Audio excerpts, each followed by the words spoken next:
Greetings, friends. We're not doing any fanfare introduction or music because I want to make use of every fraction of a second for this panel, which I think is, for me, certainly one of the more exciting panels we've ever had in 5 years, or getting on for 5 years with the Lazarus Symposium. I can see many of you jumping on. Thank you for that. This is the 29th of April. And of course, somebody's just knocked on the door. You know, this has to happen. This is classic live guerrilla broadcasting. Hi, forgive me. Thanks so much. Bless you. Can you believe this, friends? My lunch just arrived 20 minutes too late. I was supposed to eat before, but there you go. So excuse that. Thanks, darling. I just want to give a 3-minute update on the Africa trip. I just returned from Central and Southern Africa. Very exciting stuff. After this panel that I'll be introducing in a moment, I will also have some of the NewEarth ground force team, the Tennessee team, coming on. And the second open source segment today is going to be on what it is that we're doing in Tennessee midsummer this year. And I can tell you, and it is historic. I would use the word historic because that's exactly what it is. Just over an hour ago, I had His Majesty King Edmund, the Sovereign King of Hawaii, Hereditary Chief Phil Lane Jr., His Grace the Bishop of Jerusalem, some other elders and hereditary leaders on a call as part of a kind of preparation, a countdown to Midsummer's Day this year. It's very, very exciting stuff what we're doing. In the simplest possible terms, let me just say we are piercing the corporate veil.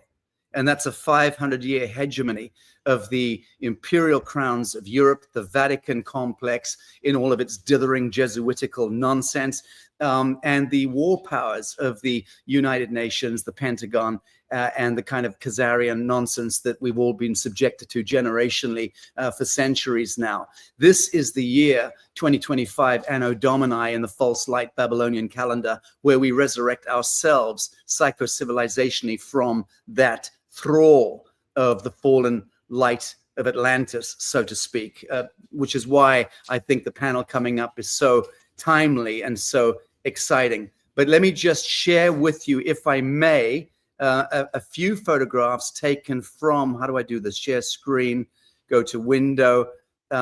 Hopefully this comes up. Are you seeing an image? Christy, talk to me. Producer Christy, are you seeing an image?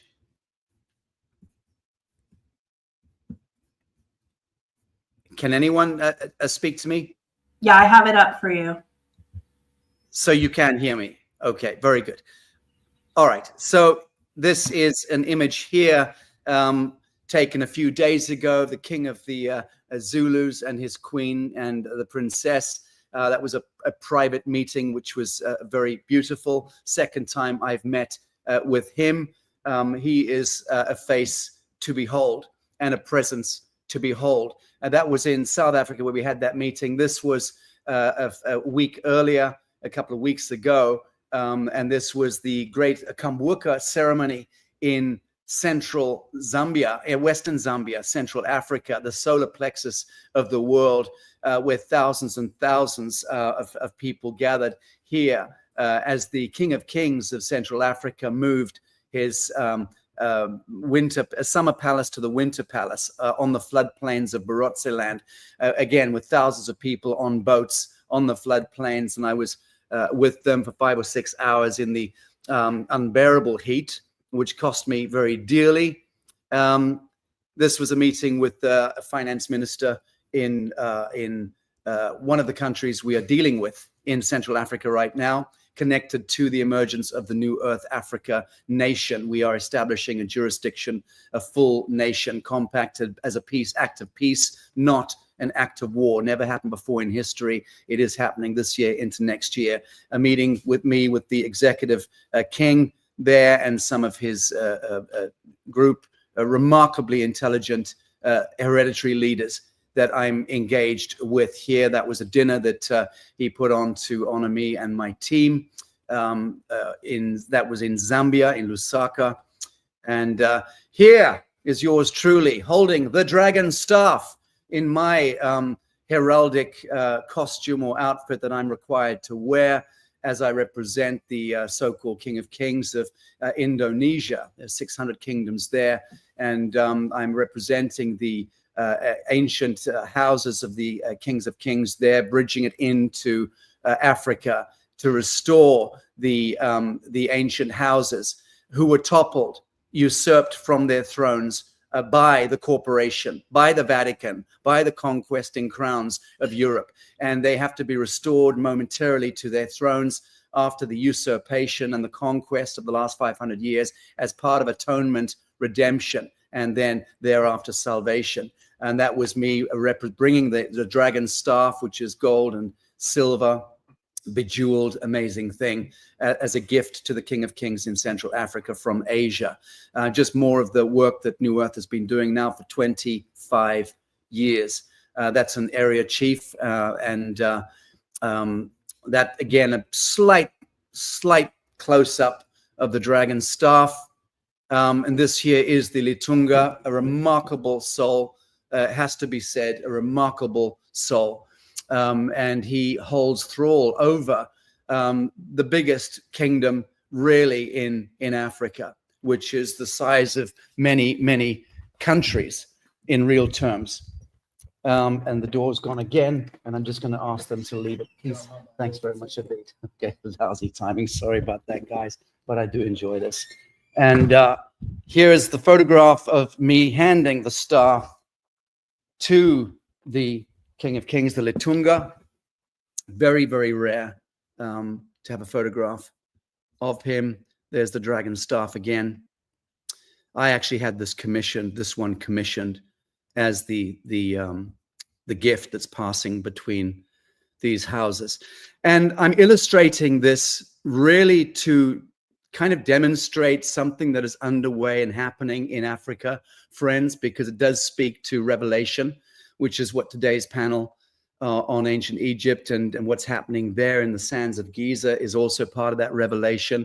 And in a more visceral sense, what I'm showing you here are also images connected to revelation. And finally, I'll show you this. This is the very famous vice president of Zambia, a wonderful, wonderful, wonderful human being. This woman, a very popular politician. She's just retired, and we were speaking for about an hour. And I'm quite radical when I'm doing my diplomacy, and I've met with hundreds and hundreds of world leaders over the years, and I'm very comfortable speaking to heads of state in the private. And I always speak about extraterrestrials. I always speak about pure truth, disclosure, what lies beneath. I don't pull my punches, never did. And I think that's what gives me the access, because it's a breath of fresh air for leadership. But she pulled out this book from the coffee table in front of me an hour into our conversations with a twinkle in her eye. And she said, "Have you seen this book?" And it was Confessions of an Economic Hitman, okay, by my friend John Perkins. And I said, absolutely. I said, I know John Perkins. I've known him for years. He's a friend, and he'll be thrilled to know that at head of state level in Africa, his book is being passed around. She said, oh, yes, you better believe it. So I thought that was just a real fun piece. How do I end the sharing there? Stop screen there. I think that's how I do it. There we go. I'm back now.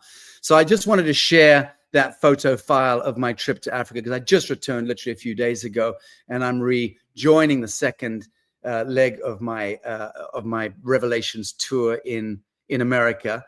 Speaking of which, Charlie Ziese, who's joining us on the panel, says that he's able to join me in Pennsylvania, which is delightful. Can't wait for that.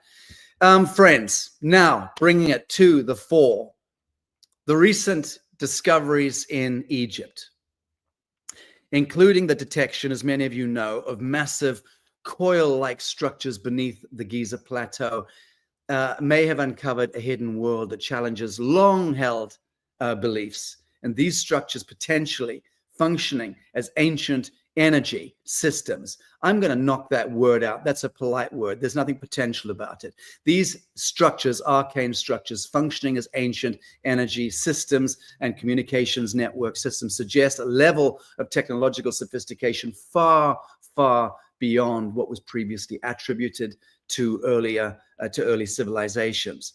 And today, with Lazarus. I think it's our 46th symposium. I might be corrected by producer Christy. But today we bring together some of the most brilliant minds and researchers and pundits on these esoteric subjects to delve into these revelations and their connection to sacred geometry and global geo alignment, site alignments, and encoded knowledge. What does it mean? What role do these revelations play in the greater revelation and the upshift of human consciousness and this morphogenetic upshift that toward the so-called ascension event, which is clearly upon us? So very, very exciting times for us, from the ancient hidden chambers and tunnels beneath the pyramids to the mathematical precision linking arcane sites to universal constants like pi, the golden ratio. This discussion today with this panel of wizards will attempt to bridge the gaps between history, science, and the cosmos, and revealing how these ancient marvels continue to shape our understanding of humanity's origin and potential. That said, I'm 11 minutes in. I have 10 minutes for my introduction. Slap on the hand for being 60 seconds over. Let me introduce friends. First and foremost, beloved friend Elena Danaan, a former archaeologist. I don't know that you could ever be a former archaeologist. She is an archaeologist. She was born to bring things to the light, and she's doing it so much more than just archaeologically speaking. But she is the very famous former archaeologist and emissary to, well, you'll find out shortly if you don't know. Elena has firsthand experience exploring the Giza pyramids, the Sphinx, and hidden chambers. She has a very lengthy a biography, and I urge anyone who's not heard of her to please engage with her extraordinary work at this time. Elena, so happy to see you. Thanks for joining us on Lazarus. Thank you, Sacha, for inviting me. And first, I was very impressed by your photographs from Africa. It is absolutely magical and historical. And well done. And you were right. I am digging the past to bring knowledge to the present and answers about humanity, the history of humanity, the hidden history of humanity. So that's more or less the mission of my life. Indeed, indeed. Well, thank you for joining us today. And I want to also bring on David Sereda, who is Lazarus's frequency guru and a highly accomplished scientist and thinker, a man very much on the vanguard of human consciousness. And David, of course, has studied the harmonic measurements of the Giza plateau, uncovering connections between ancient structures all around the world and cosmic frequencies. David, very happy to have you back with us today. You may not know this, but the peace sign is actually 26.3 degrees, which is the ascension angle of the Great Pyramid's interior. And I'll be talking later today about the vibrational coil systems discovered under the Giza plateau, as it's really pronounced, and the angles that lead to all the other pyramids in a network of communication and vibrational harmonics all over the planet. So beautiful. Thank you, David. Trevor Grassi, new to our family, an Egyptologist and filmmaker with a passion for the Giza underworld. Trevor has collaborated with the scientists that conducted the SAR and GPR scans. Very happy, brother, to introduce you to the Lazarus Symposium. Yeah, thank you for inviting me, Sacha. Very excited about this. I have been working with Filippo and Armando and Corrado, the team that just brought out this new discovery. But yeah, as you say, I've had an interest in the Giza underworld, specifically going back about 20 years now, 19 years. So this is a big moment for me, and I'm really, really happy to be here to tell a little bit about it from my perspective. So thanks so much. And yeah. Thank you, brother. Dave Emery, of course, much beloved to the Lazarus constituency, our cosmic researcher and an outspoken critic of traditional narratives. Dave exposes and dismantles outdated beliefs, including those surrounding the pyramids. So very much looking forward to receiving his voice. Dave, thanks for joining us today. Thank you for inviting me. And I was very impressed by everything that you showed first. And because you mentioned Atlantis, and in fact, everything goes back to 30,000 years ago, Atlantis, we are now in the end game of the Atlantean drama, which brought us to the Stone Age, allegedly, and which we are now extricating ourselves from. So it's very prophetic that you are actually talking about the Atlantean drama coming to an end through all of your work, everybody's work here together. Indeed. Thank you, David. And what I want to illustrate is the fact that Revelation is not a film that we should be sitting back and watching on a screen happen in front of us. It's something which we're required to dynamically and actively participate in, because every one of us, being a fractal of the divine, is required to enter full capacitance as a son or a daughter of God, and to participate fully as the I am, as the living witness in this great time of revelation. Because the more of us who do lean into that and embody, enact, and manifest in real time, we make this journey that much more beautiful and painless for others. And for me, that's the importance of showing that revelation, things that are happening out there that are extraordinary, shouldn't just be viewed from an armchair on a screen. We need to also look to see and find the mystery in our own lives and see where we can lean into that. Finally, friends, let me bring on Charlie Ziese, sacred geometer and author. Charlie has decoded the geometric principles underlying pyramid construction, and his work bridges ancient wisdom with modern physics. But that's just a part of what this extraordinary man does. Charlie, you're so welcome. Thanks for having me back on, Sacha. I've been a busy guy since I was on last fall, and I've got lots of new information to show people. I've developed a model based upon my explorations of golden ratio in nature. I've expanded my model, and I can now say, and I'll demonstrate this, that we can unite all the pyramids in the world under a common algorithm of sacred geometry. So that's what I'll be discussing today. Beautiful, beautiful. Well, here we are, friends. This is the illustrious panel of world-leading experts and voices.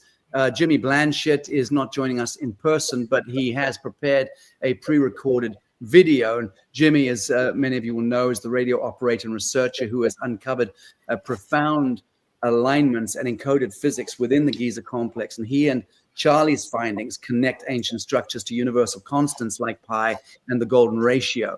And Jimmy Blanchette has also been making extraordinary contact, as many of you will remember, from the segments that we did 2 or 3 years ago when I joined him in sending signals into deep space, bouncing, using the moon as a bounce pad, and then running off into the desert to a place where we could receive the counterpoint signals, which came back with lights in the sky at the appointed hour. I think we opened 16 channels on the radio systems, all with the same messaging coming back. So there was an intelligence overriding anything that we understand about physics, and it was quite an extraordinary segment at that time. So the questions that I've got, and I don't want to lead everything with questions. I also would invite this panel, because you're all experts in your own standing, and I would invite any of you to stop the flow of things, put hand up. I'll try and moderate as best I can, or just start speaking if you need to speak over something, and Christy and I will do our best to then bring you to the fore,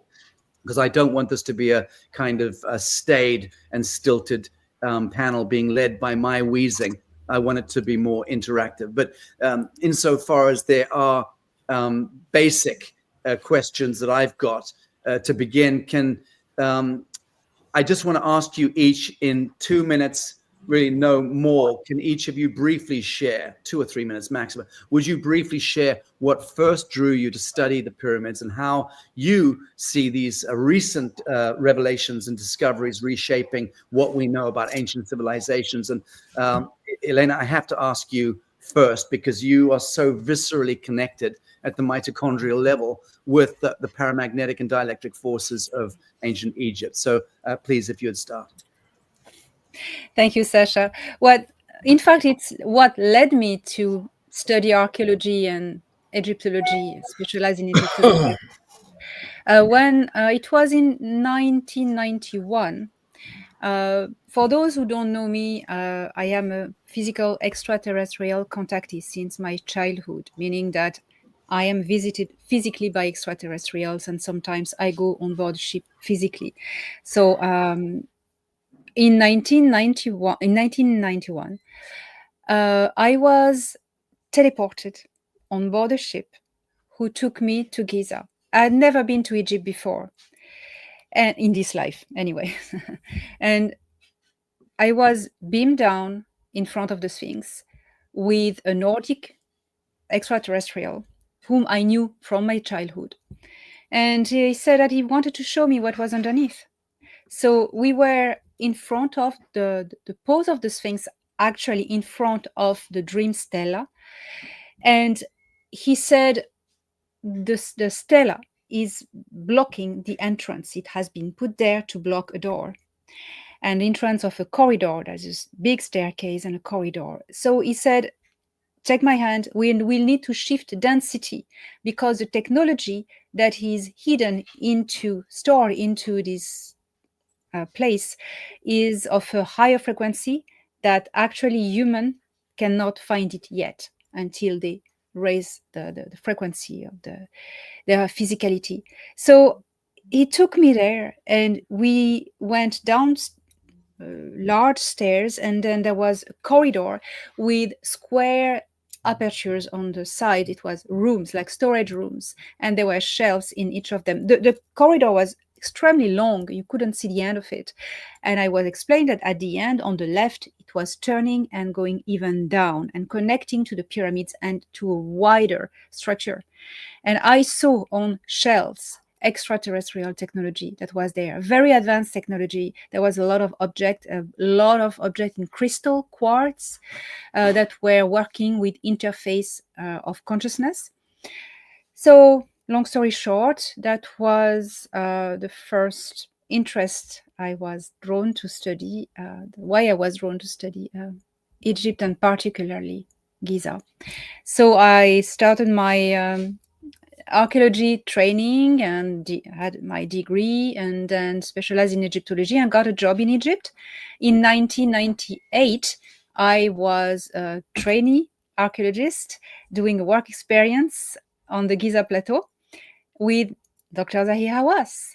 And he was very enthusiastic that day. And well, I just only stayed a week with him, but it's very short. But he took me under the Sphinx. He showed, not under, but he showed me a kind of aperture, a hole at the back left hip of the Sphinx. And there were workers digging this thing, and they found it, they said, because they were doing restoration because of the salt raising, because there's no more flood in Egypt, so the salt are really eating the stones, so they were draining the water. And it took me down. He said, you can go into the corridor, there's a hole and three doors leading to 3 different tunnels. But I mean, I couldn't go very far because, well, I was very young, and I kind of panicked because it was very narrow and suffocating. And the workers, it's very hot there.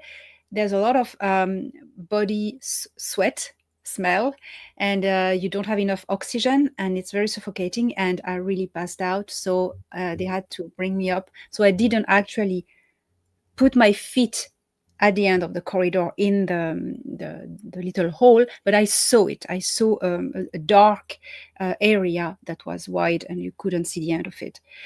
And that was my experience with the Sphinx and the Giza Plateau. And I was then transferred to Karnak Temple in Luxor, where I worked for 8 years there as an Egyptologist, epigraphist. Wow.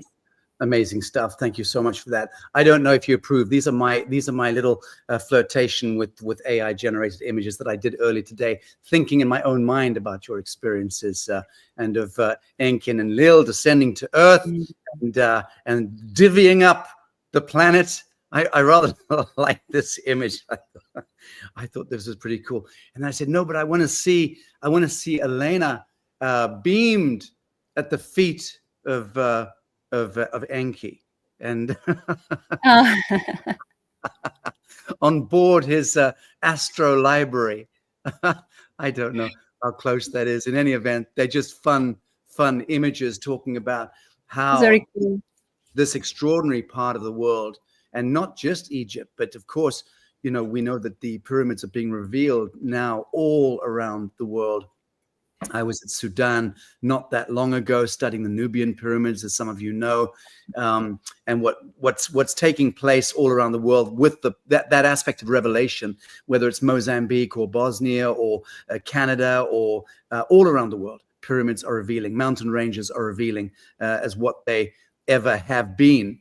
David, Sereda, what is your excuse, sir, for being interested in the subject of pyramids and pyramidology? Well, after grade 11 and 12 physics, this is the first book I ever read, which is Peter Le Mesurier, The Great Pyramid Decoded. And of course, I wanted to know why the angle. I think that was my biggest reason. I'm just going to show you really briefly an abstract of what these sacred angles look like. Can you see this on your screen? hang on, sorry, Christy. We're working against each other here. Yeah, there you have it. You're on screen. But can you see my angles? I believe we can. Okay, so all these lines and angles, I'm going to go over these really quick, Okay. and then which are interconnecting angles. Yeah. This yellow one here, remember, planets and stars rise in the east and set in the west. And this angle, which Peter Le Mesurier pointed out in his book, the 26.3 degrees to the east, which is where the sun rises at the Ziese plateau on summer solstice. And in fact, if you continue the angle, it goes right to where Jesus was baptized. Isa was baptized. So why is he at this angle at birth and baptism, when inside of the Great Pyramid, the most sacred angle of the ascending passage to the King and Queen's chamber is the same angle, 26.3 degrees. Now, if I go to the west where that angle sets, 26.3 degrees, my lower yellow line here, I will run right where the miracle of the sun happened at Fatima in October 13th, 1917, where a hyperdimensional planet is, which is what I believe, I know all about this planet, actually crossed between the Earth and the sun. Now, this is where the massive power outage just occurred, affecting over 50 million people, probably the most powerful power outage in my lifetime. But I'll go into that later. So now, when I follow the angle, the blue line, to the east, to rising, I will run right through in here a church in 1968 where photographable 2 million people saw the Mother Mary in a body of light accompanied by UAPs right here. This is between 38 and 39 degrees, which is the Egyptian resurrection angle. And that angle continues to the east to a rising point right where Mary Magdalene's family temple was discovered and excavated and studied by the Smithsonian.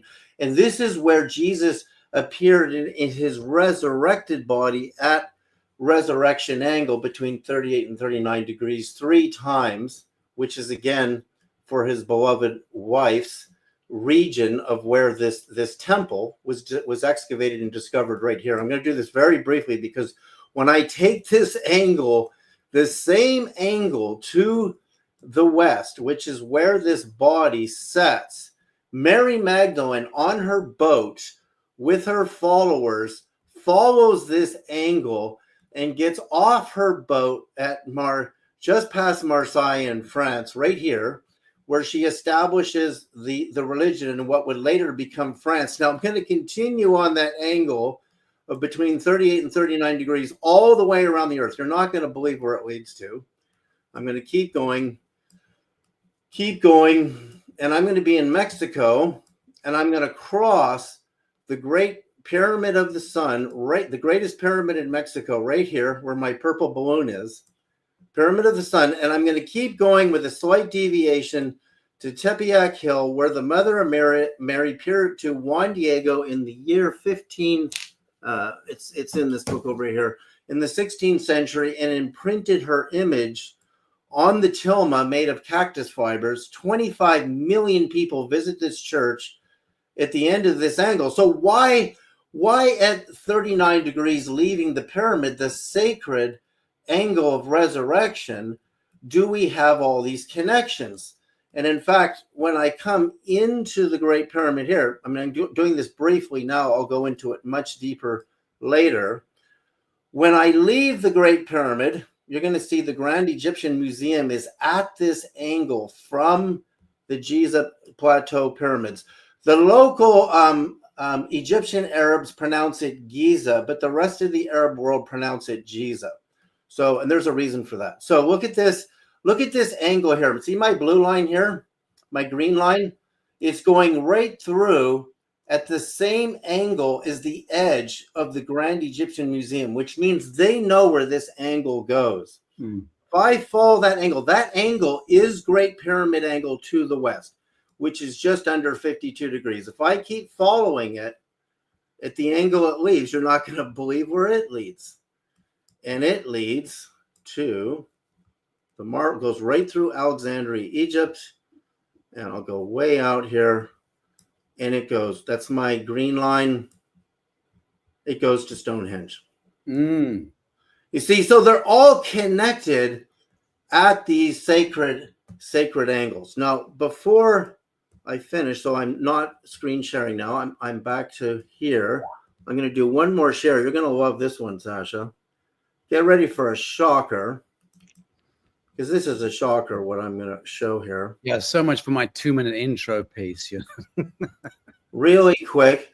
This is the resurrection. This is the angle of resurrection of the god Osiris with his erection phallus in the anti-angle to the angle of 38 and 39 degrees on his back, which again led to where Mary Magdalene's boat went, where the Pyramid of the Sun at Mexico and Juan Diego went. But his erection is the anti-angle to the angle of resurrection, which is where his phallus is pointing at Great Pyramid angle. So anyway, later we will get into the meaning of all the great angles and the vibrational coil system that's sending the transduced vibrations through the Earth's crust at over 15,000 miles an hour, faster than the speed of sound through the air, in a vibrational telephonic system that Nathan Stubblefield invented at the time of the early days of radio. But I'll go into that. Very interesting. Thank you so much. And I'm going to just stick my hard drive onto my computer, and whilst our next guest is speaking, I'm going to try and find an image of that effigy that my mother photographed illicitly at Karahan Tepe with me when we were fairly recently in Turkey, went to Göbekli Tepe, and then, of course, went to Karahan Tepe. And as some of you will recall, on Lazarus, we stumbled there into the Karahan Tepe site with the chief archaeologist there on the ground, a couple of men with guns, and me and my mother. And that was basically it. And the archaeologist called me over and pointed at a pit, and there was a figure, an effigy that had just been unearthed. He said that was unearthed 3 or 4 days ago. He said, you know, savor it with your eyes, because that's going to be picked up by the black helicopters any day now, and you'll never see it again. But he said that is the oldest artifact ever discovered in academia. And the guys with guns came lumbering over, shouting at the archaeologist and shooing me and my mother away. And the archaeologist was remonstrating with them and saying, oh, for fuck's sake, they're just dumb tourists. Just leave them be. You know, what does it matter to them? Let them just see this incredible discovery. And not knowing that Lazarus, hello. And my mother, God bless her, was photographing this effigy whilst the archaeologist was being remonstrated with. And I did publish the photographs of this effigy, the first photograph, by best accounts, ever taken and put into the public domain by a nobody. And what was that effigy? I'm going to find it and come back to it a bit later. But it was a little old wizened man in stone clutching his penis with both hands. What is it about the phallus? What is it about erections and angles of erections? Dave Sereda, I'm going to come back to you on that subject today. I'm not letting you go too easily. Trevor, over to you, friend. Unmute and please And forget about the 2-minute rule here, okay? Because it's been singularly ignored by both my guests. So wax lyrical and just tell us about your interest in pyramids and all things pyramidological. Okay, yeah. Well, there's kind of, I'd say, kind of like 3 phases that brought me towards where we're at now. And even before the first, it was when I was younger, I kind of understood that there was basically something wrong with the world, and started looking for some answers of what was really going on. And it wasn't until about 2006 that I figured out that I believe these answers were in the distant past. And that was due to meeting John Anthony West, who is the renowned rogue Egyptologist that most likely most of your audience is familiar with, but who worked with Dr. Robert Schoch to prove that the Sphinx was so much older. Mm-hmm. And John became a very dear friend, and for the next 12 years or so, I ended up always being in his library and asking him questions about these things. And he would give me books to take home, sometimes if he had extra copies, or he'd just tell me authors to look up, and he would guide me towards, you know, people like Robert Bauval and Graham Hancock and Laird Scranton, a lot of these other researchers getting into it. So that's how it started. And basically I was understanding that he was a source that was beyond anyone on Earth, understanding the esoteric roots of all the symbolism. And so I took that as a starting point. And ever since then, you know, he passed in 2018. So in the past few years, I started working with some other experts at Giza, William Brown and Richard Gabriel. Yeah. Who were, they'd been working there for 20 years on site and doing all this on-site investigations, at least with GPR scans and working with different groups. So William actually did GPR scans all over the plateau, and no one had really paid attention to them. So I recently released a whole film series. It's called The Secret Underworld of Giza, and this gets into all of the information that he's brought out over the last 20 years. And mostly at Giza, but also at Hawara, which is a very important site.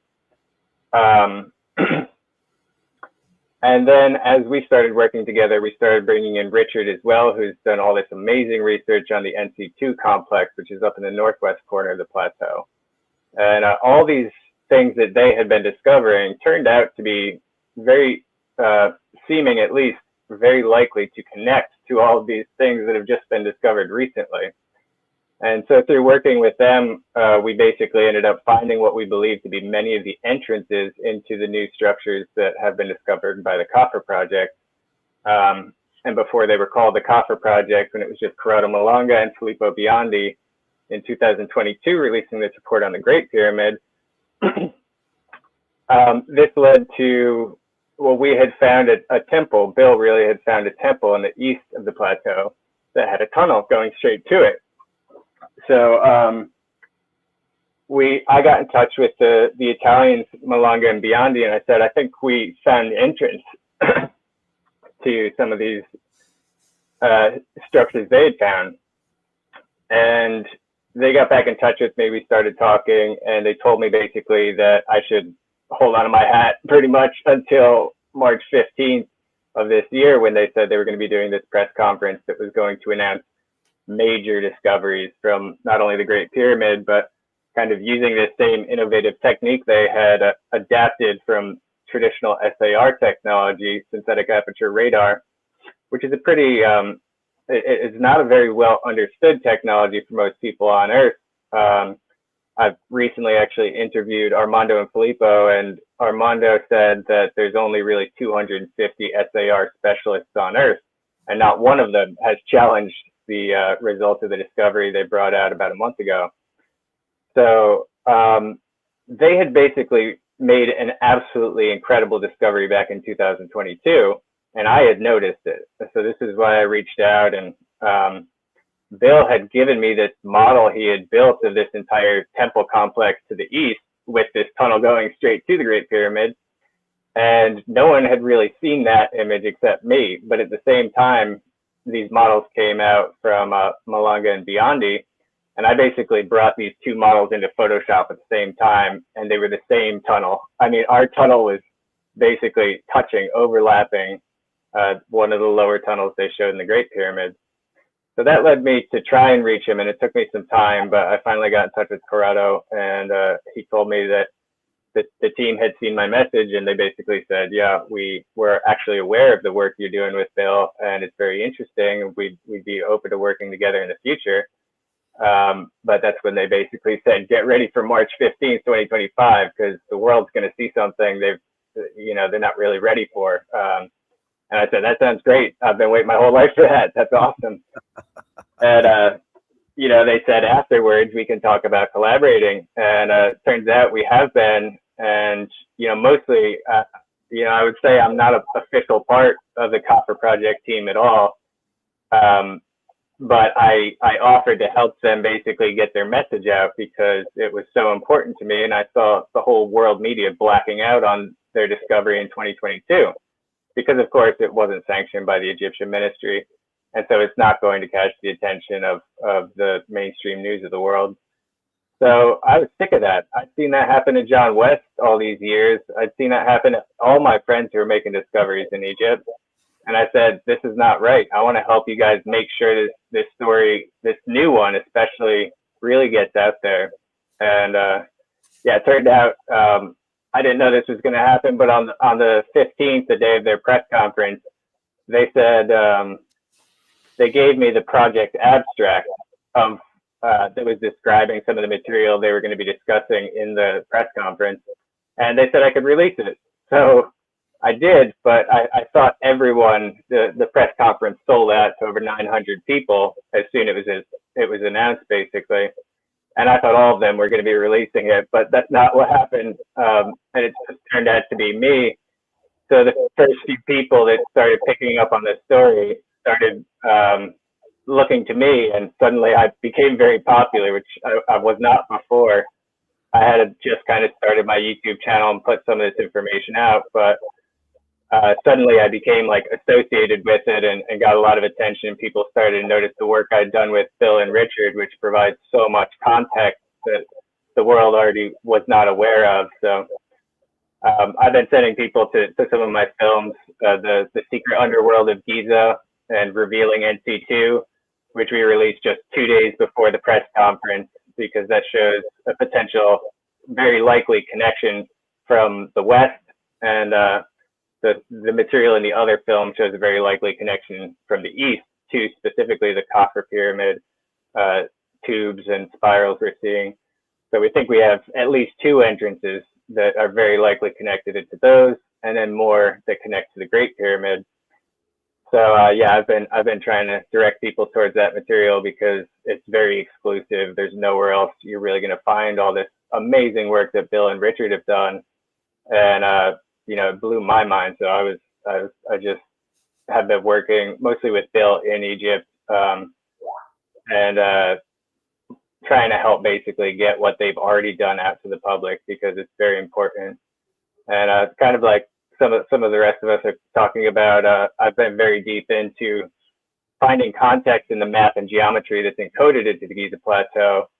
And on that front, I've actually been working with Jimmy. We're getting ready to do a series with Jimmy Blanchette, and mostly with Gary Osborne, who's another friend of mine, who's an absolute genius at cracking these codes of geometry and sacred angles and all of this stuff, which imply not only a mastery over geometry and math, but also physics and various scientific principles and harmonics, essentially, the field of understanding vibration and frequency and those types of things. So very good. Very good. Yeah. Very good. Thank you, Trevor. Absolutely fascinating. Curious to know, have you interacted? Who on this panel have you interacted with prior to this? Well, Jimmy, who's not here, but Elena's the other one I've actually spoken with quite a bit. We just did an interview recently.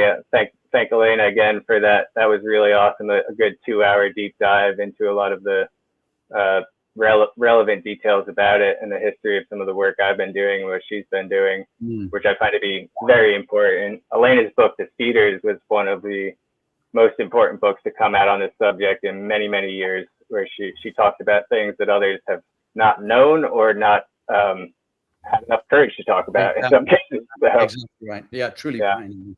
Thank you. Thank you very much. Dave, Emery, sir, same question stands for you.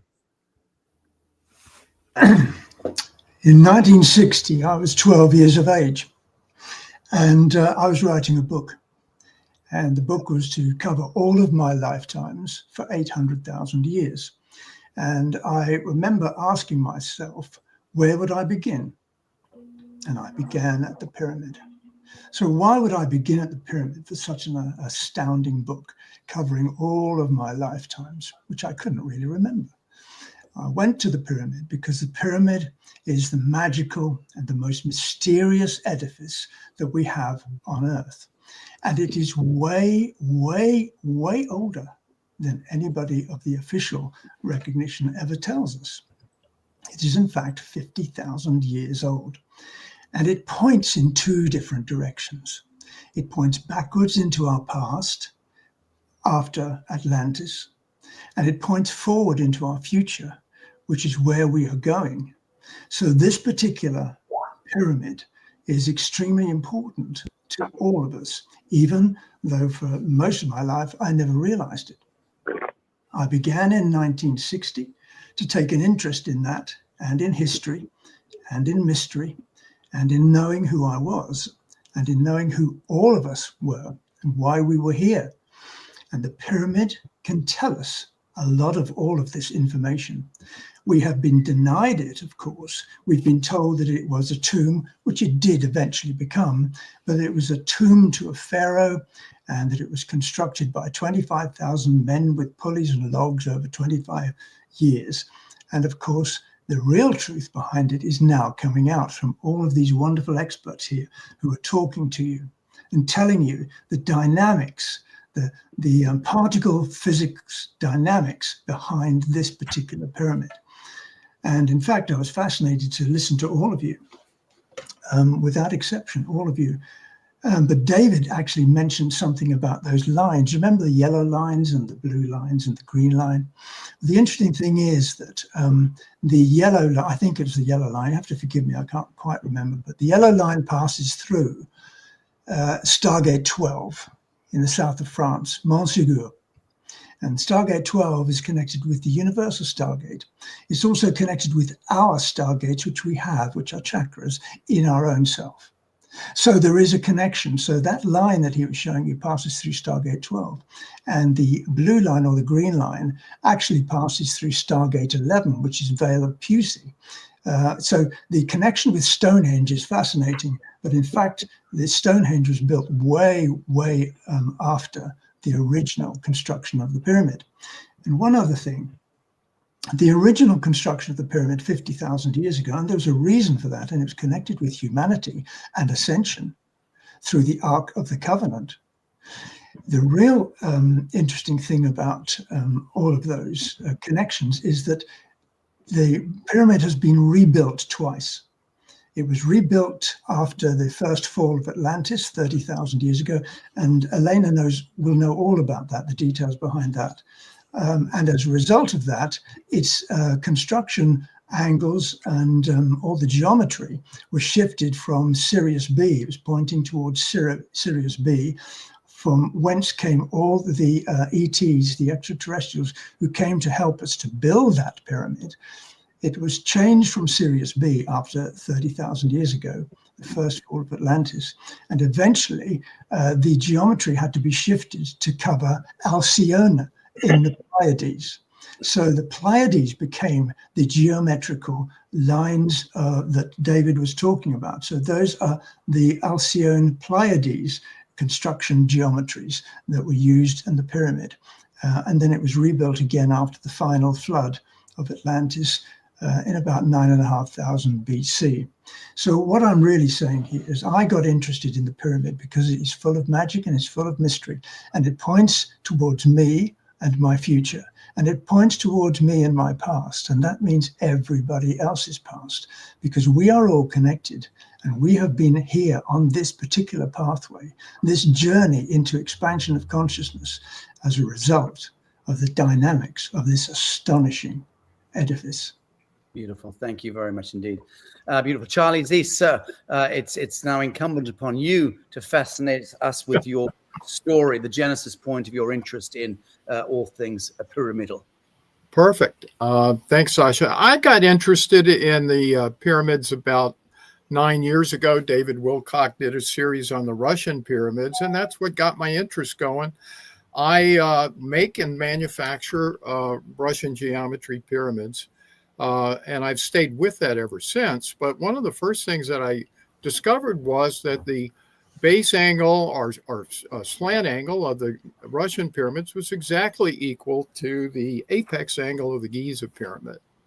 And, that started me on a path of discovery in finding these geometries in architecture. And then I was able to reverse engineer the sacred geometry of the Gothic cathedral steeples about 1.5 years ago. But after I was on last fall, Sacha, talking about these angles in fluid dynamics, I took the opportunity next to look into nature. And oh my God, Victor Schauberger tells us to always study nature first. And of course, I didn't do that. I have some absolutely amazing results that point not only to and allowed me to discover the geometric angles in all of the pyramid sites around the world, but it also showed me that the world truly is a simulation. And that's a separate topic. I know you're going to have a discussion on that today,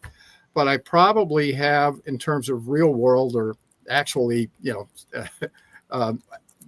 our fake world, but I've done so many measurements, thousands of measurements, that will show that we live in a simulation. So that's fascinating stuff in and of itself. But one of the most important things for our discussion today that I found out from my research was the fact that nature uses supplementary angles all the time. So for those of us who aren't geometers, a supplementary angle is one that, when added to another angle, will equal 180 degrees. So if you have an angle of 10 degrees, the supplement would be 170.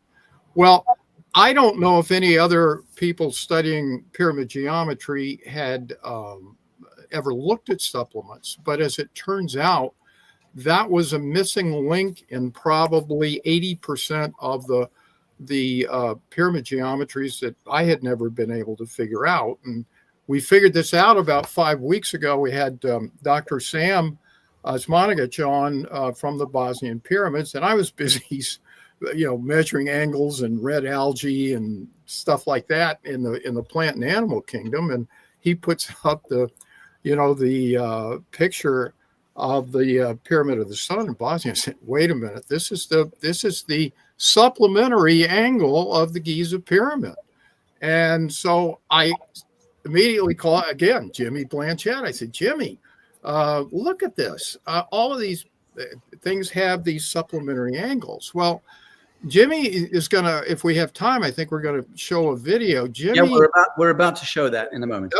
Okay, good. So you're gonna see in there that this supplementary angle is actually communicated to Jimmy by his extraterrestrial contact. So I know that this is highly significant, and Jimmy and I are going to be doing some research and going to be writing about this in the upcoming book that we're participating in on pyramids with you, Sacha. So we're looking forward to doing that. I will tell you, as an example, if you look in the back here, I'll try to lean over so you can see this. This is one of the geometric angles that I've actually figured out.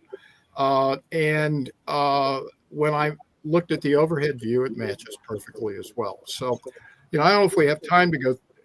I tell you what, we'll hold off showing the pyramids. We'll get back to that in a bit. Yeah, Exactly. In on you, but thank you so much for that background. I just want to quickly show you. This was the image of the creature holding its pee-pee with two hands. The oldest artifact, I was told, at Karahan Tepe, which we know is popularly regarded as the oldest civilization unearthed to date, and I was told that is the oldest artifact yet discovered in academia. So I'd love to know what Elena has to say about that. This is the snapshot that my mother was taking whilst the gunmen, the military guys, were trying to shoo us away. What are your thoughts on that, Elena? I'm not hearing you for some reason. Why is that? Sorry, I had muted my microphone. I was in Karantepe with Andrew Collins, Hugh Newman, and J.J. Ainsworth, and they could really explain to me the whole functioning of the site, which is calculated on the winter solstice. Mm-hmm. What is the winter solstice? At the winter solstice, there's a ray of light that's going to pass through holes and windows and is going to hit the face that's going out of the pool with the columns. And this is in ritualistic domain field, the winter solstice is the moment of the rebirth of the light. It's a very male and masculine festival. It is linked with the sun. The winter has been really harsh and we're going really deep into the winter, and we are touching the longest night. But on the morning of the 21st of and actually it starts on the 21st of December and it ends on the 25th of December. So on the morning of the 25th of December, you have a rebirth of light. The days are going to grow longer and the night shorter. And that's a very significant moment when we celebrate the fertility of the sun. The sun, the god, sun god, who is going to give life and fertilize the earth. The earth which is frozen and asleep. So this little figure that was found in Karantepe, to me, it's really telling that it is a fertility figure that is supposed to represent the revivals of the masculine energy. Thank you so very much. Christy, let's trigger the piece that Jimmy Blanchette prepared so his voice can be heard here before we continue with the panel.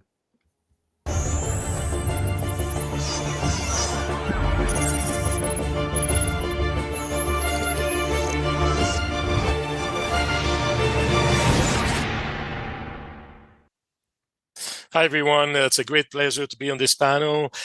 Since I don't have much time, I'm going to go really fast through this. I want to show today that ancient civilizations and extraterrestrial have encoded in their manifestations sacred knowledge capable of transforming human civilization. And this knowledge, this new perspective on physics is actually encoded within the structure itself of the Giza pyramids and the Giza complex, and also through the location of the Giza complex itself. So I want to start here to show that amazingly, and most people don't know about this, is that the most renowned ancient sacred sites are actually, in the Giza complex itself, part of a network, an alignment that's really profound, where we can see that these sites are perfectly aligned around the globe, like within a band of about 100 kilometers. And there's, although these sites have been built at a different period of our history by different civilizations, these sites are perfectly aligned and encodes very profound physics. So let me play the video here and then I will pick it up from there.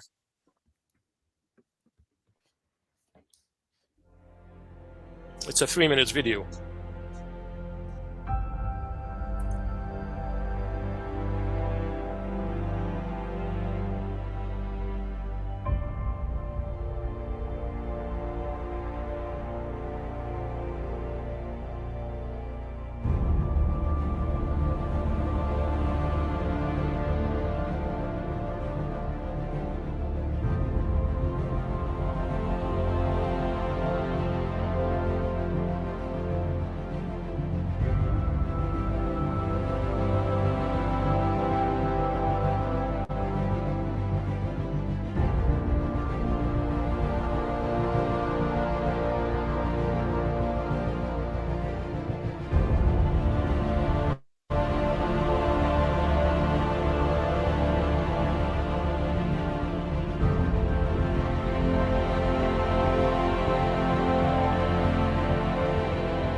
Okay, so I put this this montage using just Google Earth, and it just shows how amazing this alignment is, and it's not an accident. Again, there's really a very deep physics and information encoded in this. We can see, for instance, also here that even where the location of the Giza complex is located, where it is physically built, you know, for instance, if we take the surface area of planet Earth, you know, between the prime meridian and the equator, and create a square, if you will, you know, with the Giza complex, we realize that the Earth surface area covering this area, it matches 3.14 million square nautical miles, which matches the mathematical constant pi at 99.9%, which is stunning. And we see when I zoomed in with the Google Earth, we can see that every corner of that pi square seems to contain the remnants of an ancient civilization or ancient structure. We see here to the bottom right, you know, in the southwest of Uganda in Africa, there's something sticking out very precisely at that coordinate. Bottom left, it falls in the ocean. We see something sticking out of the ocean. Clearly here at the coordinate 0 latitude, 0 longitude. In the northwest, in the desert of Algeria, again, something sticking out of the desert here. So clearly there's something very profound about this, but this pi mathematical constant comes back over and over again, as we'll see in the next few slides. Also, the location, as I mentioned, of the Giza complex, based on my research, encodes the mechanism of creation itself. And I presented that in detail in a past Lazarus Symposium on the 3 segments. So for those interested, they can go back to it. But really, from the division of source creation through the golden ratio, all the harmonics, these harmonics that are created through that mechanism are actually encoded here. We see here in the inscribed sphere, the tetrahedron corresponds to distance b here at very high degree of accuracy, at 99.998% of accuracy. We see the creation of the 3-dimensional 64 tetrahedron grid here, that energy that's created, this reciprocal energy, this distance c matches perfectly that at 99.99998% of accuracy, which is really a stunning, ridiculous accuracy. And also down to the creation of the universe itself, where we see distance d matches, is connected to the volume, the best estimated volume for universe at 99%. I later found out also that the physics of black holes and singularity is also encoded in the Giza complex. For instance, if we take the Schwarzschild metric, which is the equation that's used by astrophysicists all over the world to calculate radius of cosmological black hole, and we combine that equation with the general relativity equation of Einstein and use geometric harmonic units, and we feed essentially in that equation the volume energy of the Giza complex itself, or the Great Pyramid of Giza, we obtain a diameter of black hole that matches the mathematical constant pi again. And why are we getting pi? Well, because pi, as we know, is the trilithon is the symbol for portals, and we can find that symbols encoded all over the world, you know, from the Torii Gate in Japan and Chichen Itza, Mexico, Stonehenge, Temple of Apollo, and so many other examples where we get this sign of pi, which has been, this information has been communicated to us. When we use the same physics of black holes and actually look at the volume energy of all the Giza pyramids, amazingly, even the Menkaure pyramid also encodes the same essentially black hole diameter, with match the constant pi at 99.3% of accuracy, because the Menkaure pyramid happens to be about 10 times smaller than the Great Pyramid of Giza, so we get again the same numbers. Even the mass energy of the sun itself contains an energy that matches amazingly the Great Pyramid of the Menkaure pyramid, and so again produce a mini black hole or singularity matching pi. And finally, the Khafre pyramid, which has raised a lot of attention recently, encodes a volume energy matching the mass energy of the subatomic particles making up our material world. We see that the entire physics and quantum physics is actually encoded in this structure very accurately. And finally, I want to show here that the non-human intelligence also have been communicated this sacred knowledge, the same mathematics through their manifestations. For those who follow my work, I do possess a very powerful radio station. I'm a licensed amateur radio operator, and I've been doing moonbound communications since 2013. I've been using also this capability to broadcast over a solar system and have interactions with non-human intelligence. My radio station is capable of deploying about 250,000 watts of rated power on 432 megahertz and 150,000 watts of power on 144.1 megahertz. So the radio wave are sufficiently powerful to reach every corner of our solar system and far beyond. So meaning that if I target, for instance, Jupiter or Saturn, the radio wave will physically reach these targets. And so and by the way, my radio station was featured in the documentary a couple of years ago. For those who are interested, a documentary by Darcy Weir. And I've had many dozens, not in the hundreds of manifestations over the last few years that I've been able to record. I do have the video footage of these, also a lot of screenshots. We can see here a manifestation happening on solstice, December 21st, 2021. And these manifestations became more complex over time. We see here this what I call the golden ratio triangular craft, and my good friend David Sereda, actually, who is part of this panel, is the first who saw actually that the ratio of that triangle seemed to contain the golden ratio. So after a further study, which using a software to do some modelization of the triangle, I realized that if we ratio any side of this triangle by any other side, we always get either the golden ratio or the golden ratio squared.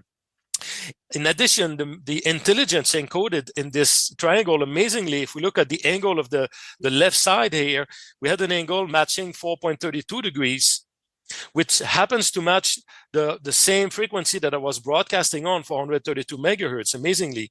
And the angle B to the right side, which is 6.94 degree, happens to match the reciprocal of harmonic 144, which is also the other frequency I've been broadcasting on. So that non-human intelligence not only encoded the golden ratio within the proportion of that triangle, but also encoded the very two frequencies that have been broadcasting on for years, which is remarkable.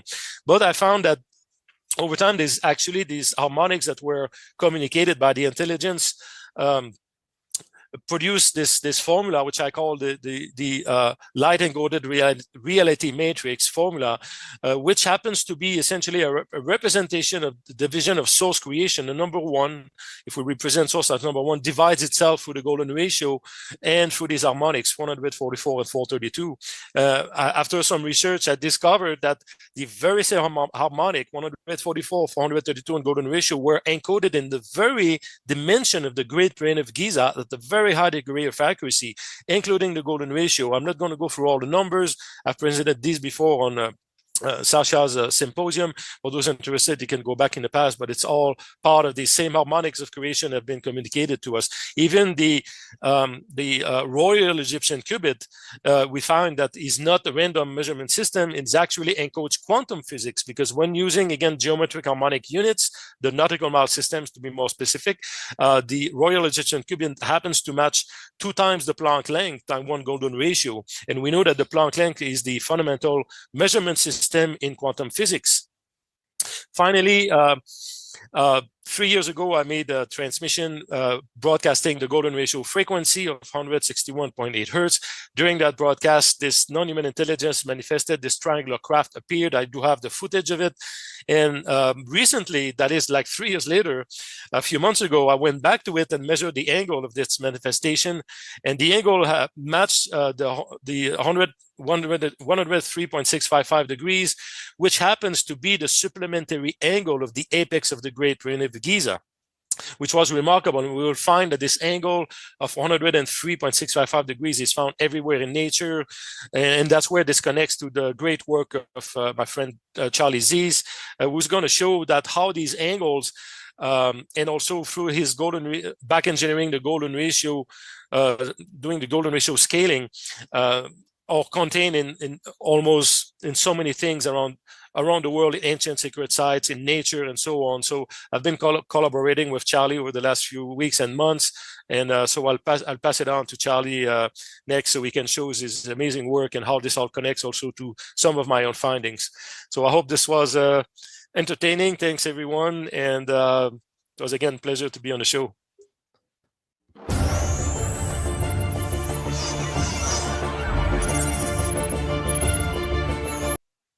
Okay. Take that off, please, Christy. Thank you. Delightful. Where have I disappeared to now? There we go. Thank you. Charlie, Jimmy mentioned that you were going to pick up, relay something there, but I just wanted to fit in some commentary before that with David Sereda and also briefly with Dave Emery. David Sereda, a question to you. How does the psycho-intellectual probing of this extraordinary geometry of God serve the pedestrian human as we stagger toward an ascension event? Just curious to know how the intellectual probing and unearthing and exploring, which is kind of to brilliant people like Elena Danaan, Trevor Grassi, Dave Emery, and Charlie Ziese, that's one thing. But to the average human, and frankly, I count myself closer to the average human than to your degree of brilliance. Where does this serve us to learn and probe and grapple with this? Or is it just a form of kind of intellectual entertainment? Or does it serve a function to be ever probing the geometry of God? I'm really interested in the question.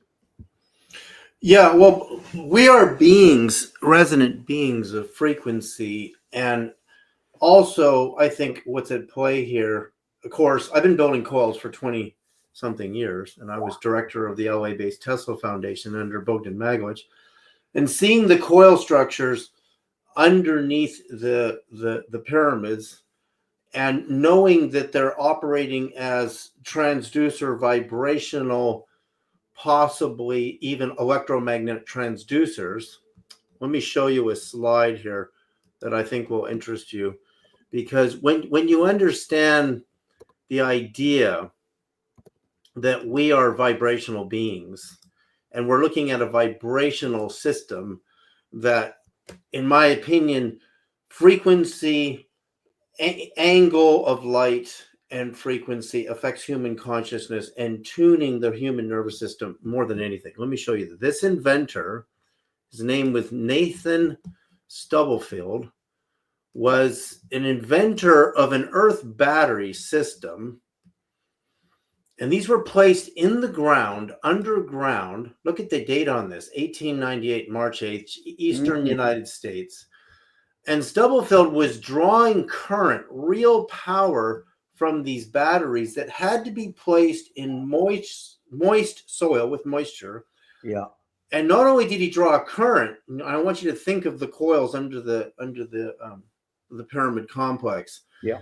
The current was used to run a telephone system through the Earth's crust. So a sound wave travels through the air at like 780 miles an hour, depending on sea level. But through the Earth's crust, a sound wave travels at about 15,000 miles an hour. So Stubblefield was able to make phone calls station to station through the Earth's crust.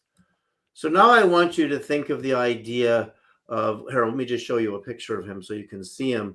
The idea of these pyramids actually sending each other vibrational messages, because a crystal structure based on its dimensions, and I've calculated all of the radio frequencies that would technically come off of the pyramid complex, would affect consciousness and open doorways in consciousness. Because if you have those, let's say the central columns underneath the Giza Plateau are all lodestone, naturally occurring magnetized material, and the coil powered by these coil battery systems like Nathan Stubblefield did, and you can literally send in messages through the Earth's crust. But here's the most important part that Stubblefield was so close to, is would an extraterrestrial send us a message not through a radio telescope, but through the Earth itself? And by having these inverse microphone transducers placed in the Earth's crust, we could hear a message from beyond coming in at these sacred angles that I've laid out that have been known since antiquity. In fact, one of the most, here, you really have to see this. This will just take a minute. where these angles come from is actually the sunrise. Here we go. So this is what it looks like using a program called suncalc.net. This is the Great Pyramid in the central. Of course, I can move this to the Khafre pyramid. Let me just come in all the way here. And I can see the angle. You see up here in the top, this is summer solstice, June 22nd currently. And the angle above the 30-degree north latitude is 26 degrees coming in. Now, this 26-degree line is the angle that Jesus was born at and he was baptized at, of some kind of what you would think would be an object rising in the east, because at the time of his birthday, the sun there was nothing coming in this angle that we know of.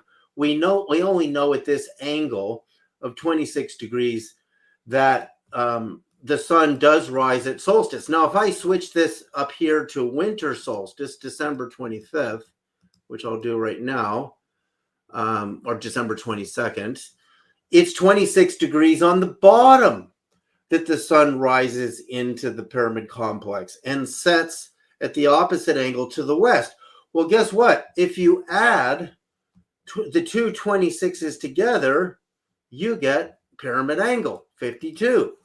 So you're which is, again, the Great Pyramid is just a shaving. It's a shaving under 52. Now here's where you get the angle of resurrection, which is the 38 to 39 degrees. And that is that the three pyramids combined, I think you'll be interested in this, Charlie, because Khufu's Great Pyramid is converted to digital. It's 51.853972. Khafre's pyramid is 51.84 degrees. Menkar's pyramid is 51.34. Why the slight variances? Well, what happens is if you take 90 degrees and you subtract each of these pyramid angles, you're left with the angle of resurrection. Starting with Khufu, your leftover angle is 38.14. Remember, the angle that Osiris is lying on his back is between 38 and 39 degrees, and his erection is the anti-angle, which is pyramid angle, 51 to 52 degrees, right? Khafre's pyramid, which is where the central coil matrix is sitting at, if I subtract from 90 degrees its angle, I'm left with 38.16. And if I go to Menkar's pyramid, I subtract 51.34. I'm left with 38.659. So this changes things. This changes things a lot, because what this means is these angles are not exact, because they're actually tracking in the east a rising body and a setting body in the west. So what caused the miracle of the sun at Fatima, which is opposite to the 26.3 degree angle is a greater mystery. I could take people down a rabbit hole so deep, because the ascension angle in the pyramid the descending angle coming from the north used to line up to the North Star. But the ascension angles going in the opposite direction to the south is going 26 degrees to the south. So what's that pointing to? We don't even know. And then 26 degrees to the east is where the sun rises above the eastern horizon. And then in the winter solstice, 26 degrees under. But in the west, the miracle of the sun at Fatima is at 26 degrees to the west, Very good. which is caused by an unknown planetary body that got between the Earth and the sun in the inner solar system that we don't know about. But even more bizarre, when I run from the Great Pyramid to Area 51 from the top, it's 26 degrees off of north, Area 51. So why all these 26s? And I'm just getting into this because in the time of the beginning of the researchers of the pyramid, the 26 degrees was thought to be the angle that the light of the North Star came in the descending passage, reflected off of a water pool, back up the other way to the south of the ascending passage. But Le Mesurier opened up the door to the Bethlehem angle, which then led to the Jesus baptism angle. So the 26 is going to have to be solved because it's way bigger. Very good. David, forgive me. I've got to bring Dave Emery in because he's got to leave in a few minutes. He's been waiting patiently. Dave Emery, question for you, the usual question. What are your thoughts and reflections on the conversation thus far? We can't hear you. Can you hear me now? Yes. Okay, great. Well, fascinating conversations that you have had, and I take my hat off to all of the genius scientists here amongst you, and of course also to Elena for her very pivotal experiences in her past connected with the pyramid. The pyramid is important. It's pivotal. And it points to our ascension as humanity. In fact, that's what it was originally built for. So 50,000 years ago, it was constructed using Fibonacci spiral and the golden mean. That's nothing unusual. That's how most artifices and edifices were created back in those days after 200,000 BC. So those are all standard, although artificial, they're still standard, very powerful mathematical systems. And in fact, the pyramid was constructed on the Giza Plateau because there had to be a new place of safety and security for the Ark of the Covenant. The Ark of the Covenant is a portal mechanism for ascension for all of humanity. And it was constructed 840,000 years ago.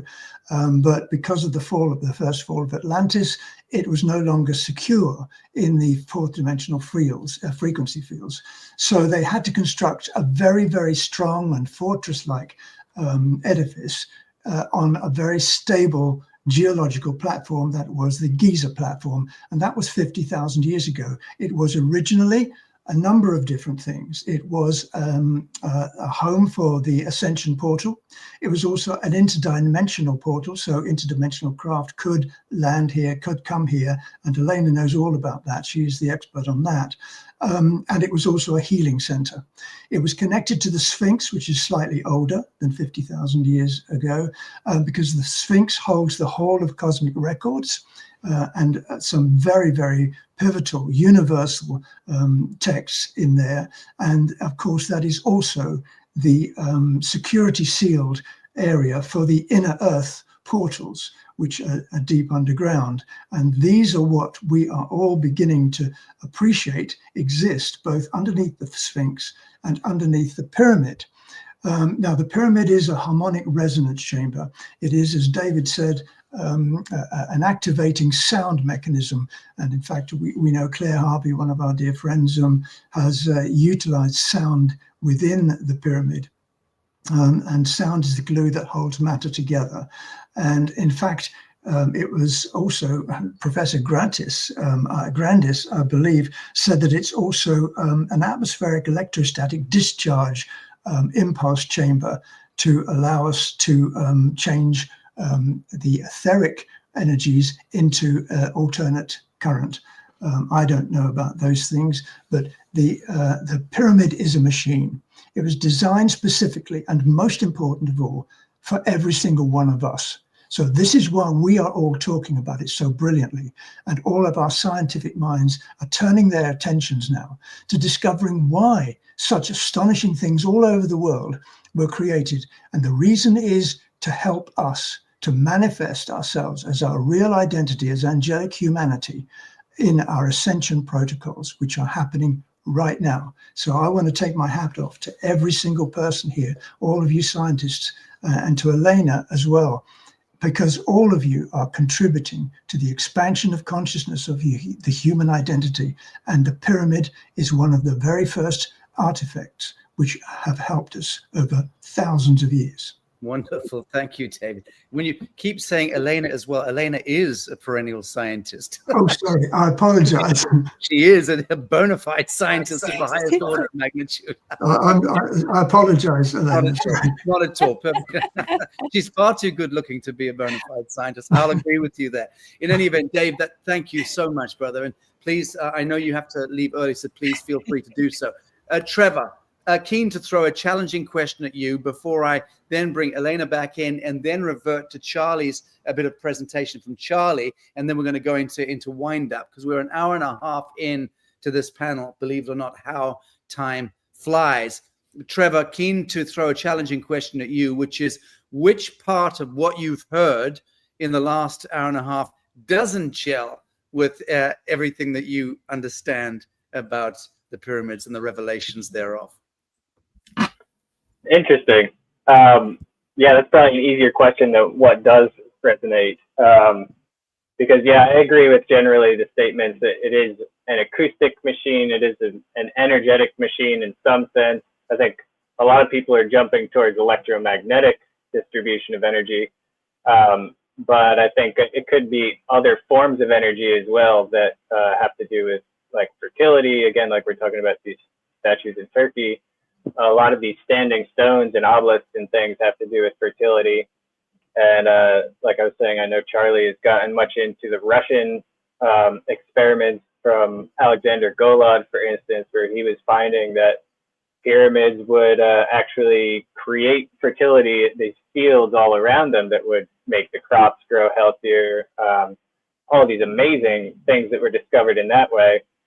So, yeah, I think, I don't know if there's anything that necessarily doesn't resonate with what I think. I think all of these ideas are at least within the realm of the conversation that should be happening about it.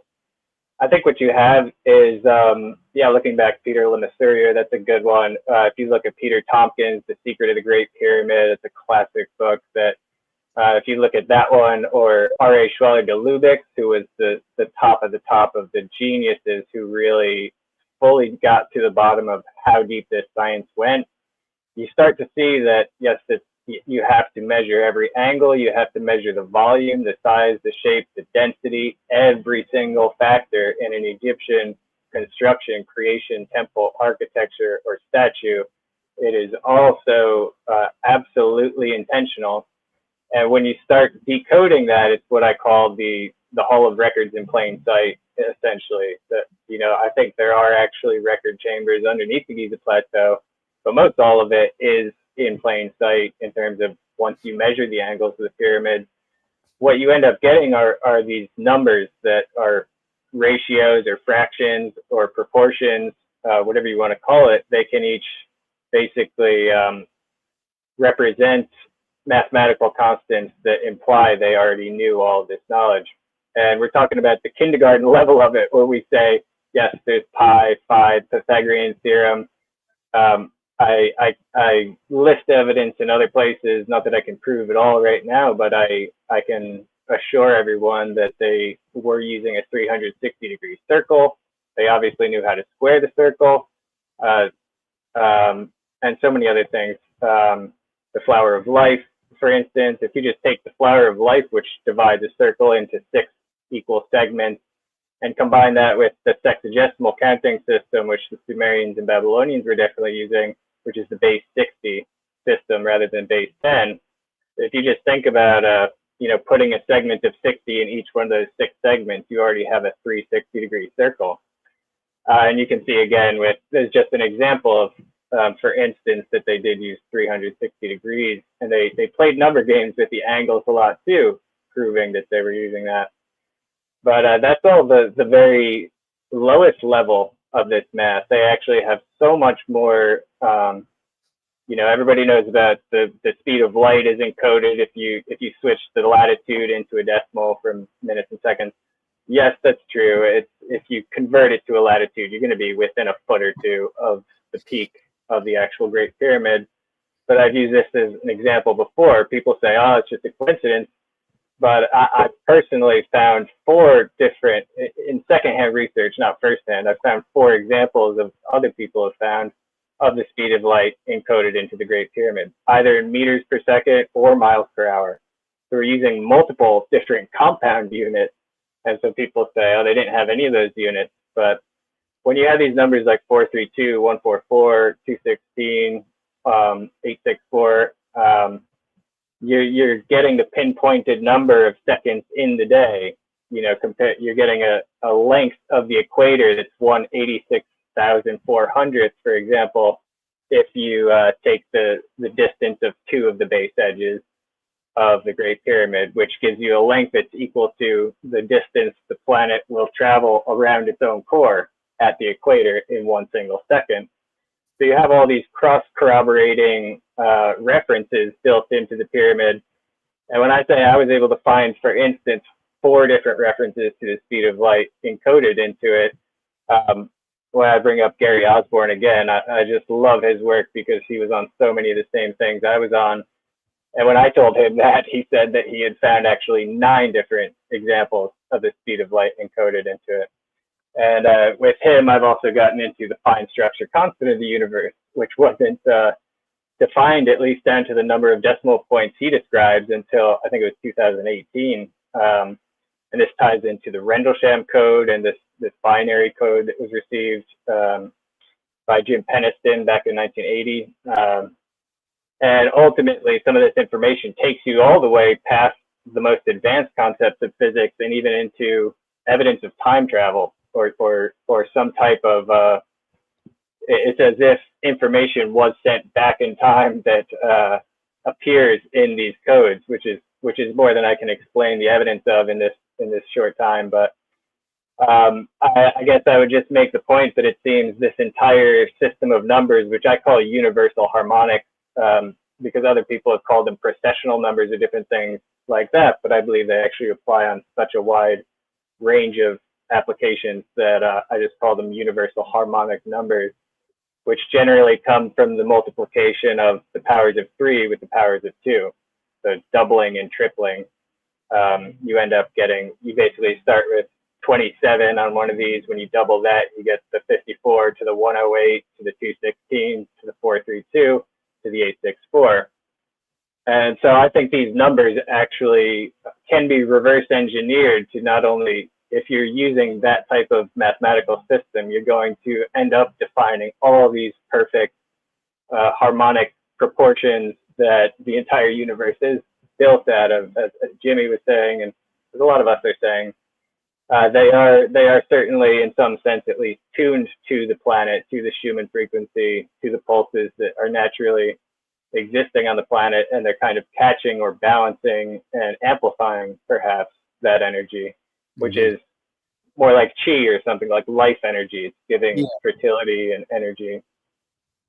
Indeed. So, yeah. Trevor, thank you. Thank you very much for that. I want to, Elena, bring you in and just ask you also just to recap and summarize your thoughts and reflections on what's been said. Again, you're the person with the most visceral connection to the pyramids. You've lived and worked there in their midst and beneath them for years, and you understand, I think, so much more at that level of proximity.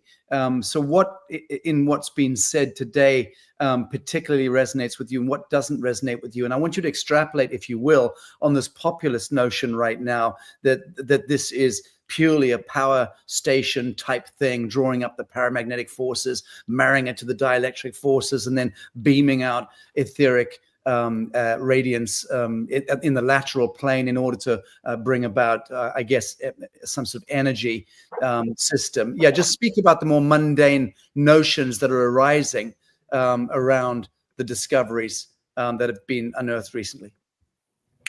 Well, everything of what these brilliant minds shared resonate with what I know. And, you know, Sacha, to speak frankly, I was a member of this expedition that arrived to Earth several hundred of thousand years ago, and from Sirius B. And, you know, the structure of the universe, the creation, which is a multiverse, is based on the structure of the flower of life, as I agree with these brilliant minds, not as a flat drawing of circles, but as bubble universes expanding from the center indefinitely. And you have point of connections between these bubbles, the overlap with each other. And the universe, effectively, I totally agree, is composed of an equation. Creation is a mathematical equation that is in movement, constant movement. It is an equation that is mathematic, geometric, and fractal.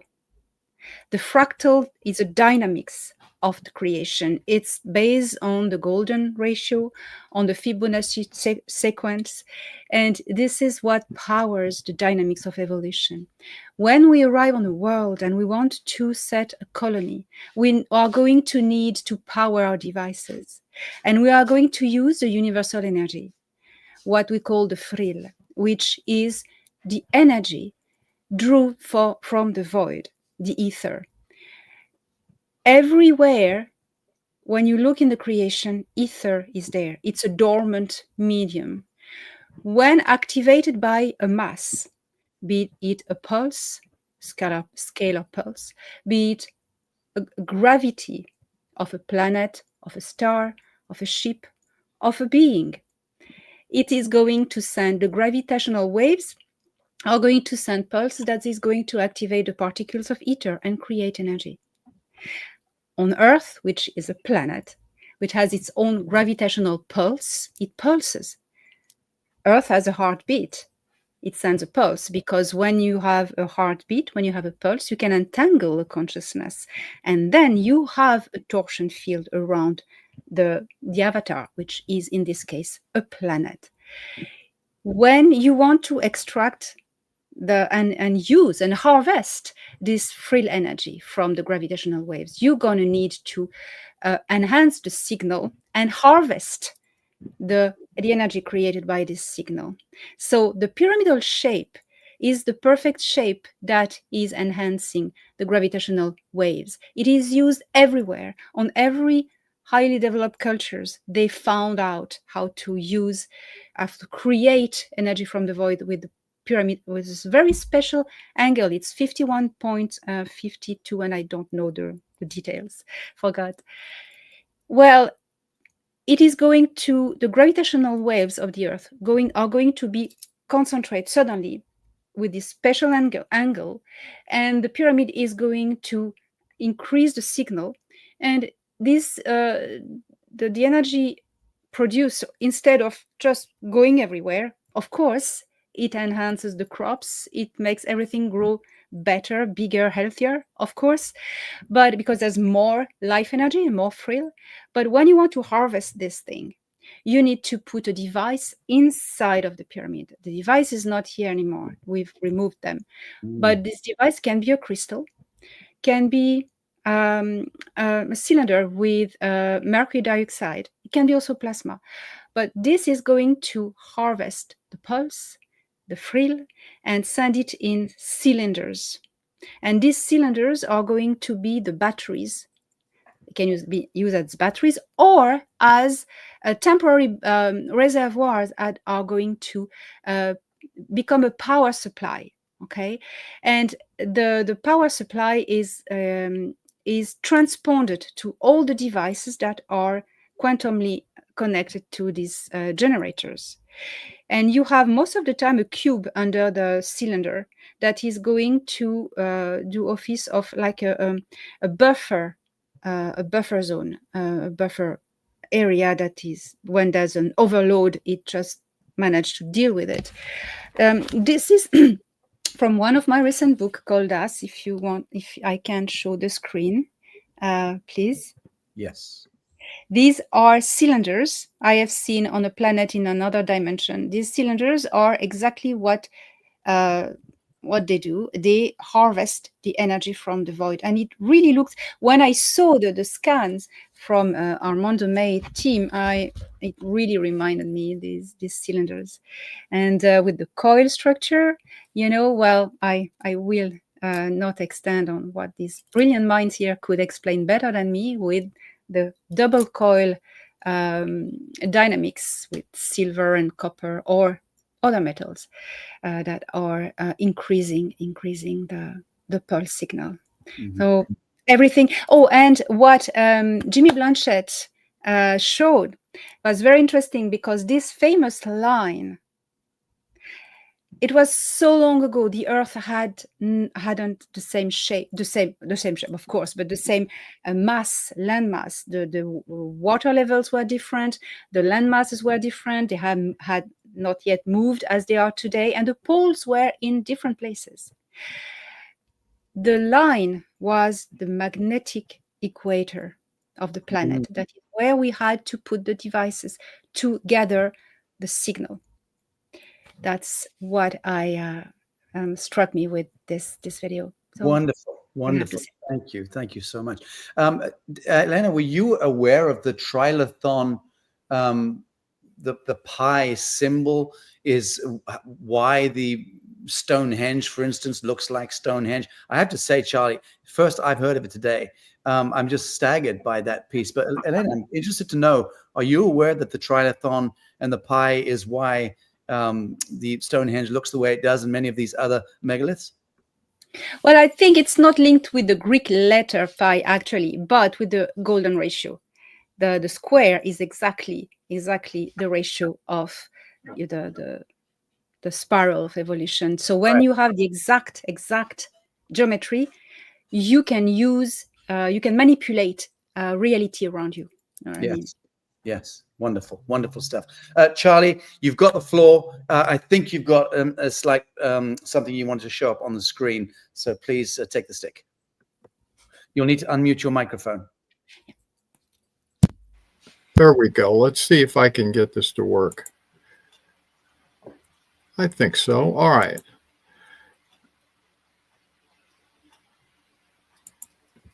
Well, hold on.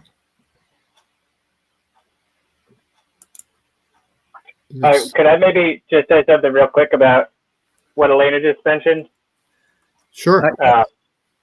Just from my perspective, I know that John Anthony West had actually mentioned this a long time ago. 1979 was when his book Serpent in the Sky came out, but he showed an illustration based on, I think it was one of the claims from R.A. Schwaller de Lubeck, who was, again, this mathematician, alchemist, brilliant scientist, astrologer, who he referenced the work of.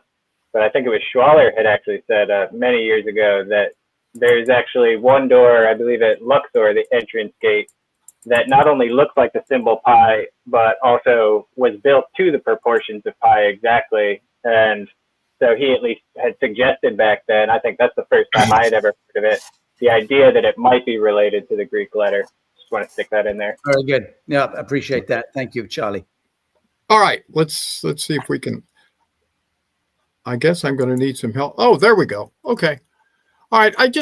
In order to understand what Jimmy, or what I have figured out, and Jimmy and I are going to be working on with the pyramids, is the underlying model that actually found this. And so, just to review, I've been working with the scaling angles in fluid dynamics and architecture, but since last fall, I've been measuring angles in nature and figuring out the angles of growth and movement in nature, in the universe, to be honest. And what I have, based on these observations, and these are thousands of observations, I've been able to reverse engineer the mathematical algorithm used to regulate growth and movement in nature. So that's a pretty profound statement.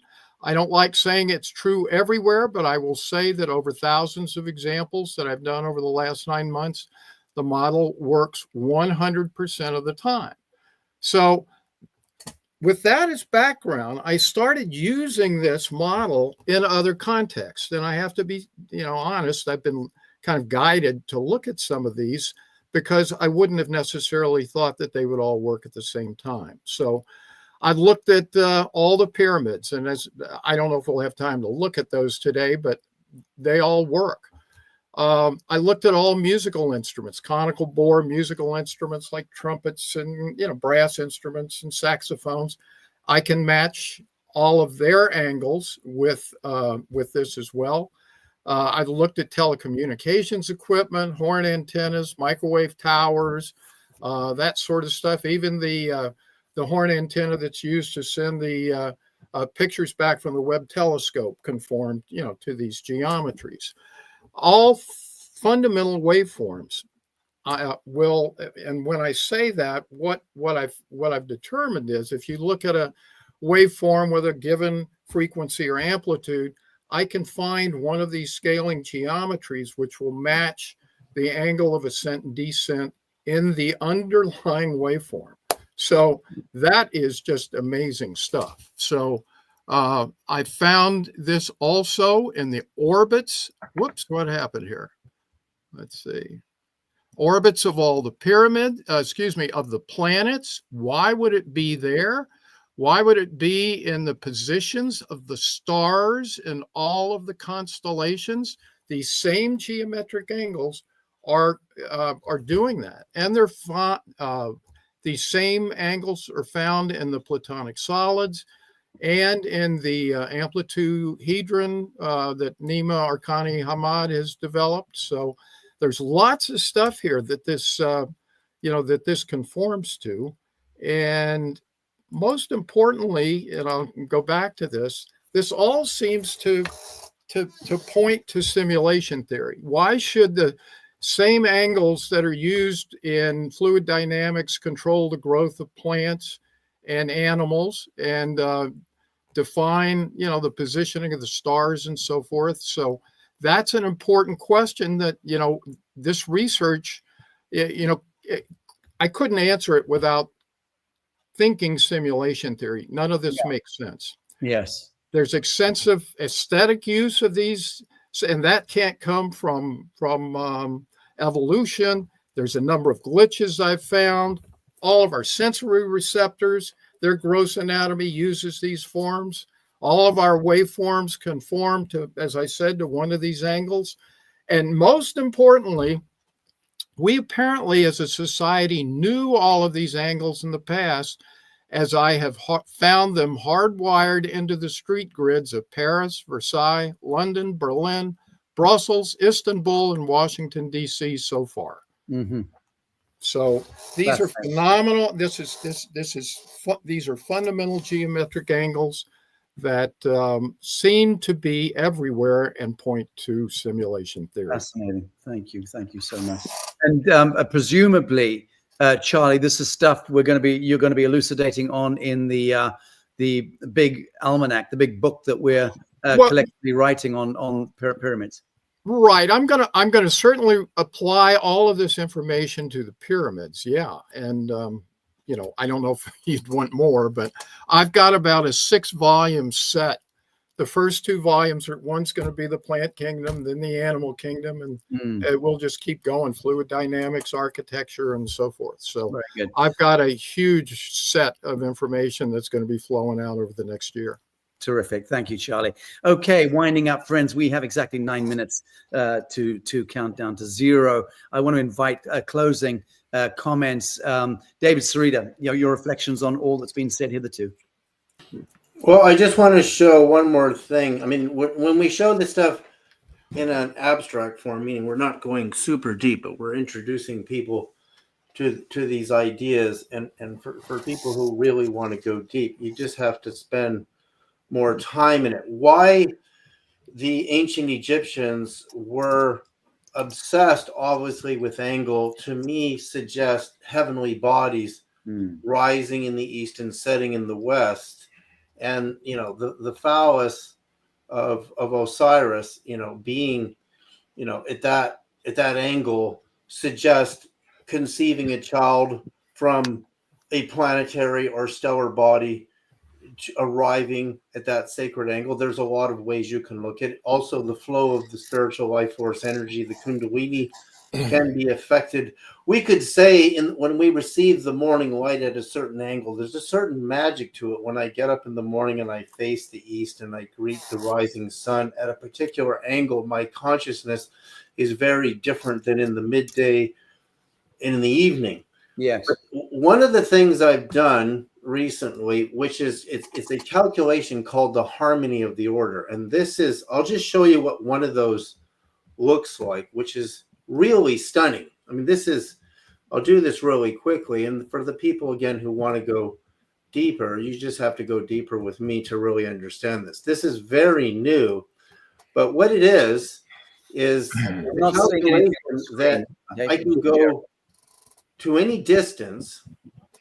So if I follow the 38 to 39 degree angle to the west of the Great Pyramid, which is resurrection angle, the angle that Osiris is lying at, and I go to the Pyramid of the Sun at Mexico at that angle where the Mother Mary appeared to Juan Diego, I take that distance, and this only works in feet. By human design, the foot is a foot. And I subtract the curvature of the earth, and I generate a number, and I repeatedly divide it by the golden ratio. And I just look at my numbers, and I come to the orbits of all the known planets in percentage values. And this measurement is ruled 99.95% accurate to Jupiter, and Earth is 93.53%, Venus 93%. So what I found in this system I developed, which is I can take a measurement from the Great Pyramid and to any event that happened anywhere, including the arrival of the God of the Bible on the Sinai, and it's ruled by Mars. Yeah. Almost 100% accurate. All I'm doing is taking the measurement divided by the golden ratio, looking at my numbers. I don't know why this works. I was guided spiritually to do this. And it doesn't, when I go to Jesus's birth, it's ruled by Jupiter. If I can go to the Buddha's birth. I can go to birthplace. I can go to the Mexican Pyramid of the Sun, and it's ruled by Jupiter. And I'm finding, as I collect all these measurements in what I call the harmony of the order is the harmony of the percentage values of the planet's role as gods and goddesses, avatars, as Elena was saying. When a planet creates an embodiment of itself, that's the avatar of that planet. A star does the same thing. Like the goddess Isis is an avatar of actually the star. It imprints itself in world events. And the event that we just had there's never been a power outage of this size in my lifetime on the 26-degree angle to the west in Spain and Portugal is very meaningful energetically. There's something happening right now. And this event is proving it to me. And again, these measurements are all ruled by the planets, which are the avatars. Indeed. David, thank you. Thank you so very much. Okay, let me bring you in, Trevor. Just 2 minutes, your closing comments on today's panel. Yeah, well, I know we didn't quite get to talk very much about the copper project, so that's one thing I would say. I would just direct people towards my YouTube channel. It's just called Trevor Grassi. I have a few things there. If you want to learn more about the new discoveries, I'd say check out my new film, The Beyond the Protocol, it's called, which is an interview with 2 of the members of the Copper Project, and ask people to check out this earlier film, The Secret Underworld of Giza, as a 3-part series. And hopefully in the next couple of weeks, I'm going to put out part 4 and possibly part 5 as well, which is going to have tons of information for anyone interested in these topics about how their new scans correspond to what we've already done. And and then we will have, like I said, also I'm working on a series with Gary Osborne and Jimmy and our friend Ed Nightingale, a few other people, Alan Green, hopefully. And so that would be another thing coming up on my channel that's very much geared towards the math and geometry and physics side of things. But I just direct people towards that. I know we're about running out of time. So well, Trevor, thank you, brother. And I hope that we can invite you to do a deep dive as a full segment on Lazarus, and we'll certainly reach out to you the next day or 2 on that. Thank you so very much, and wonderful making your acquaintance, brother. Thank you. Charlie, please, your closing thoughts or comments. Well, all I can say is we have so much talent floating around here. I know that we're going to have a lot of these problems solved. I'm just amazed at my own evolution and the evolution of the quality of information that's coming out of people such as the people on this panel. So looking forward to continuing the process of uncovering our reality or non-reality, as it were.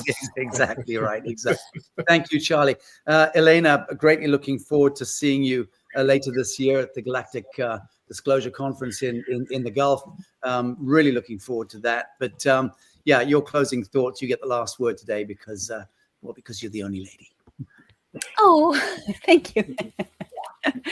Well, humanity has entered a new paradigm. And in this paradigm, it is a new a new dimensionality of the collective consciousness that is soaring. We've been freed from a long, long, dark period of enslavement. This is gone. We've managed to go through it, and I'm so proud of humanity. I couldn't be prouder.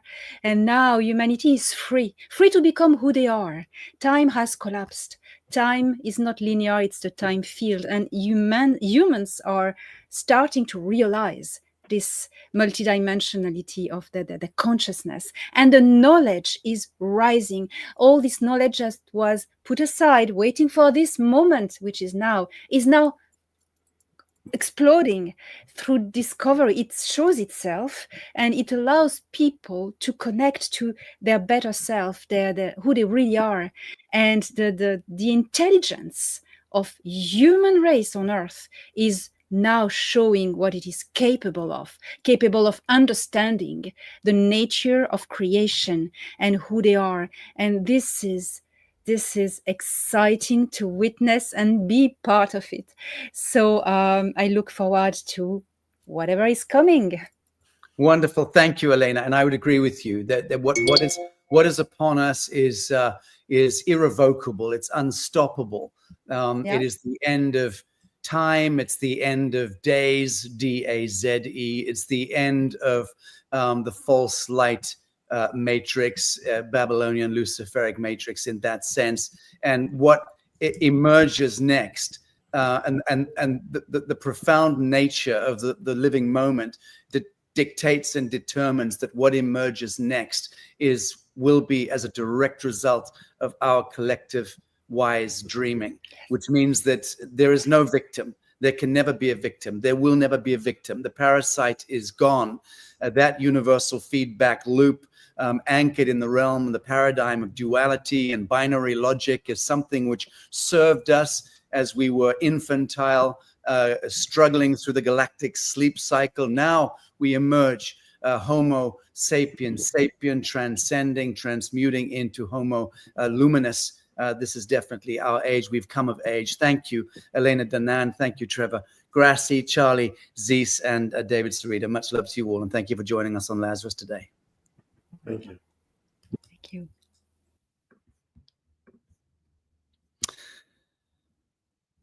Okay, friends, there we have it.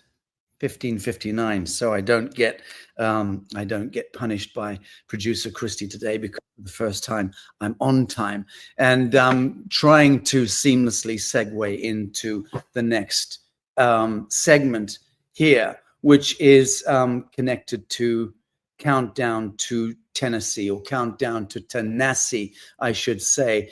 Christy, it would help if you threw up the graphic here. There we go. Proclamation event and retreat. So I'm going to introduce you to some of the ground force connected to the NewEarth Tennessee, or the NewEarth Tennessee land, which we have taken possession of. And here it is, friends. A very, very idyllic, beatific place, nestling in the heartland of Middle America, which is precisely where we set our sights and our hearts on when we launched July, August of last year, this initiative, and determined that we would aim our golden arrow at Middle America and establish a new Earth micronation, if you will, which is to say a place which will very quickly become a residential sanctuary, a New Earth Regenesis Life Enhancement Center, and we'll be building in and deploying into this project all of the technologies and the gifts that we have been consolidating as a planetary movement, so to speak. So poo-poo to those reductive, infantile and scurrilous notions that we are setting up a cult. We read with some humor last week some scurrilous Facebook threads connected to the project, saying, "Oh, New Earth is setting up a sex cult or something like that in the heart of Tennessee," you know. But it turns out that we're being mistaken for another group, also calling themselves New Earth, that emerged somewhere out of California, who do in fact promulgate free love and all sorts of things. So please don't make that mistake. That is not this particular movement or this enterprise. This is a very staid and sensible initiative of good men and women of the living soil to reclaim and restore our dignity and our containment of jurisdiction. And that of course, is a moral imperative more than anything else, that we begin to, each of us all around the world, lay claim, lay stake to the living soil and resurrect ourselves from the securitization, the collateralization, the monetization, the corporatization of dead things like governments and like the crowns of Europe and like the Vatican complex and like invisible masters with spawns and bells and treaties and compacts that we never see, never understand. It's all buried in the fucking small print and or it's just never disclosed to the light of day. So that's the stuff from which we choose now to resurrect ourselves, and we do not ask permission, we do not seek permission to so do. As sons and daughters of God, as children of God, it's incumbent upon us, each of us, and that includes everyone out there looking in on this broadcast. This is our time to stop sitting in armchairs and hurling abuse and acrimony at the television screens or at the TikTok screens or the Facebook threads, to stop judging and condemning through judgment, through false witness, and making speculations and assumptions about others, about reality, and then expressing our own dark hearts, the unresolved aspects of ourselves at those images, and just adding to the cacophony and the chorus of chaos in this world. That is what we must now resurrect ourselves from. So this NewEarth Tennessee, or Tennessee as the Cherokee call Tennessee, the NewEarth Tennessee initiative, residential sanctuary that we're planning and retreat center, is a sanctuary for all of America, for all peoples of the world, in a sense, in as much as on the middle of this year, 19th, 20th, and 21st of June, Midsummer's Day, we will be doing an atonement, a consecration, and a proclamation event that is truly, truly historic.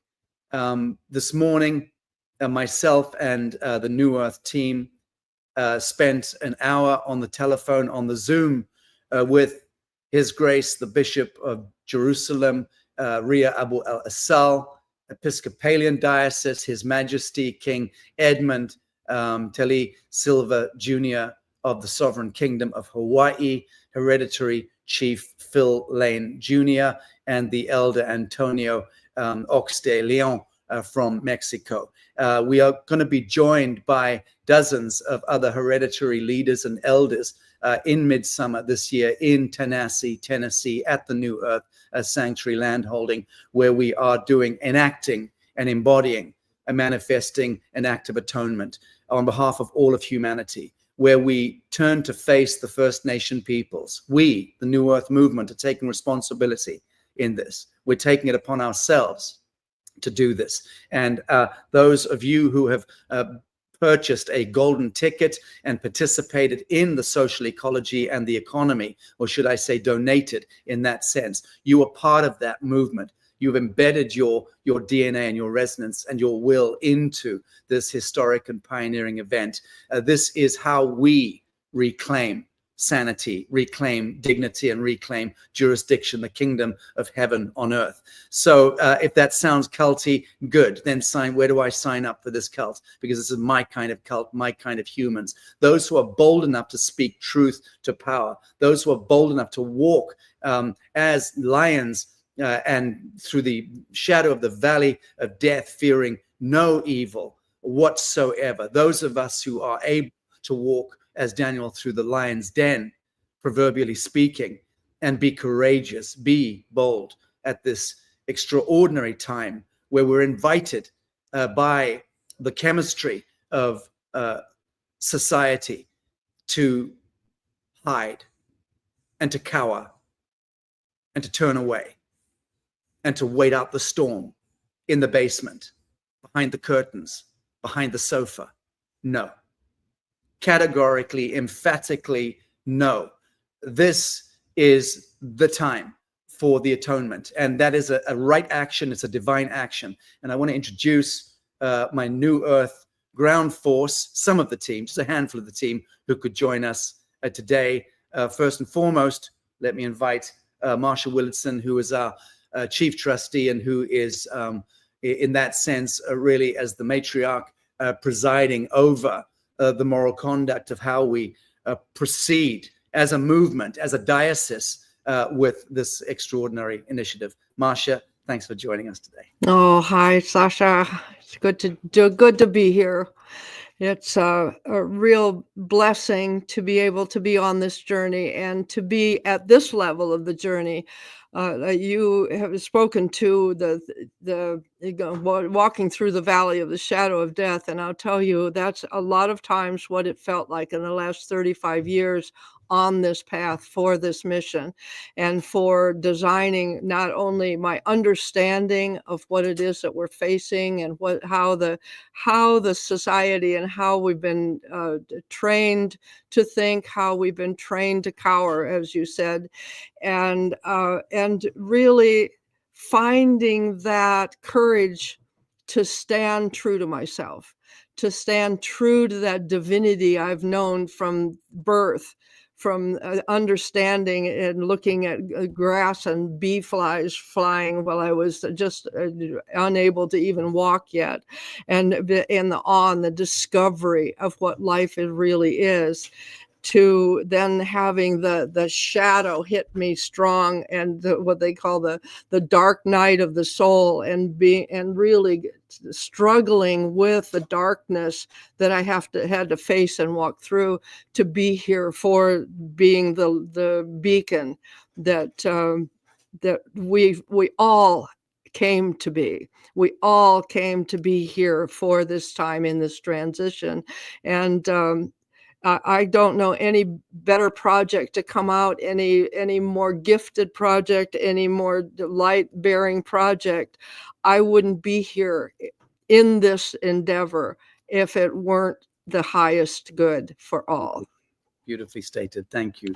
Thank you, Marsha. I also want to introduce friends, Dr. Maneli Sharifian, who, as some of you know, is also very much connected to the New Earth University, and is project director for the Golden Ticket Initiative as we have our countdown to Tennessee. Dr. Maneli, good to see you. Hi, Sacha. It's so good to be here next to you and Marsha. And Dr. Maneli, I know that you've kindly availed yourself to be here for the next half hour, 40 minutes or so, to answer any questions that may come through. Christy, kindly highlight any pointed questions that members of the audience may have for what it is that we're doing. I'm going to try to get through this as succinctly as possible. It's a little complicated. I also want to introduce Elke, who's a project director with what we're doing, unifying the First Nation elders and leaders all around the world, with the World Hereditary Council, which is something we are announcing on the day in Tennessee, and of course the International Tribunal for Natural Justice, which will also be announcing a countdown to the Judicial Commission of Inquiry into the doctrines of discovery. So we're going to be taking it upon ourselves, the ITNJ and the World Hereditary Council, to begin the telling of true history through the living testament and the living witness of the hereditary leaders and elders of thousands of nations around the world, from the Aboriginals to the Inuits to the Kalahari Bushmen, all around the world. There are many thousands of First Nation peoples, some of them still living in dugout canoes and spearfishing. I was just with them in Barotseland in Central Africa, not even 10 days ago, witnessing it with my own eyes. But this is something which is well attested all around the world. We did not take the world over with Western imperialist false light. We certainly attempted and endeavored to do so, but we failed. And the fact of the matter is that the ancestral blood song is now on the cusp of a revivification, a resurgence, and that blood song will be heard. Elke, thanks for joining us today. Yeah, thank you, Sacha. Thank you, Marsha, and thank you, Manali. I'm really blessed to be part of the team here and to get to know how I really am, to remember who we are. Indeed, Thank and you. isn't that what we learned this morning? I mean, we were all on the call with the Hereditary Chief Phil Lane and with His Majesty King Edmund from Hawaii and His Grace Bishop Rhea in Jerusalem and Abuelo Antonio Oxteleon in the Great Elder in Mexico. Just listening to those elders it was, I don't know about you guys, but I shed a lot of tears. I thanked God for the fact that I was controlling the console there and could throw myself off screen. It was so incredibly moving listening to these elders summoning the spirit of the ancestors and really recognizing that it is here now, the geometry of the living moment that we are enjoined in with this initiative that is defining the emergence of the long prophesied Rainbow Warrior tribe, which is the new human, the true human. And this is the year. So the old fallen light of Atlantis is over in that sense. And we just need to be majestic enough to own it as we move forward in our wise dreaming. I also want to bring in brother Adam Krim. Adam, you're very diminutive the way that you've positioned yourself on the camera, but I'll try and make you a bit bigger here. Glad to see you today, brother. Thanks for joining us. Absolutely. Amazing to be with you all. Thank you, Sacha, Dr. Manelli, Elke, Marsha, and an honor to be a part of this incredible historic project and the role that I'm here to play and each of us are here to play together. Beautiful. Thank you. Thank you, brother. So Adam is heads up, in a very nebulous sense, heads up New Earth Development. And God knows that's a moniker he probably despises me for around about now, given that, every morning he wakes up to receive another rock at the head from some part of the world saying, hey, development director, we need your attention over here. And that's kind of how it is. We're just moving at quantum speed. We're evolving and growing and staggering to our feet. Undermanned, under-resourced in many ways, but defining the logic and defining the geometry of this journey in earnest and in truth and in right action. So thank you, Adam, for that. I'm finally bringing on Mama Luna, who is known by many of you, who's been involved for a long time with New Earth. Luna, good to see you, girl. Hi, Sacha. Good to see you. I just will say the same thing. It's an honor to be here. And to all of you that are listening in and looking in, whether you've been aware of Sacha's work for a short period or a long period, there's a reason why you are here now with us in this now time, at this now point. Something called you here. We hope to see you at the event. Thanks for being here. Beautiful. Well, in deference, I would say some here have been at it for a lot longer than me, and that Marsha Willardson certainly is the true veteran here in our midst, which is why she takes Alpha Point in the center of my screen. I don't know how she appears on your screen, but she's in the center of my screen, and for a very good reason. All right, friends. So this is the small team that I wanted to just bring forward to today.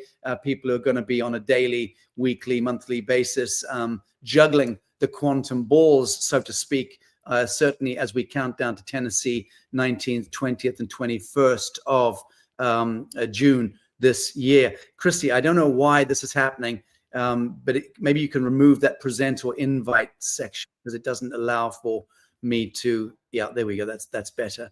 I think someone else may have joined us. Nope, it's just us. That's fine. Very good. So I'm going to throw up a graphic. Briefly, let me find it. There it is. Stand by. And this, friends, is just a graphic of the event that's taking place. As I speak to it, I would like you to just see it. There we go. Boom.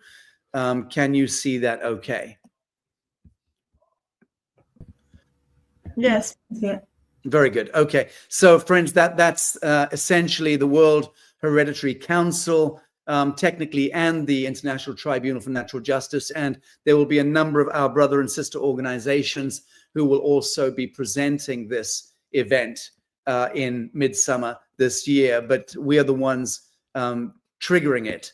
And so the World Hereditary Council is a sister trust or organization that is being established within the embrace of the New Earth Nation Coalition. Our diocese, our ecclesiastically defined and protected diocese in that sense, we have afforded ourselves the same dignity and the same powers as the Vatican or the crowns of Europe or any of those other institutions which have held thrall over humanity. Marcia Willitson and judges and good law experts have been involved in architecting our jurisdiction, our structure, superstructure over a year now.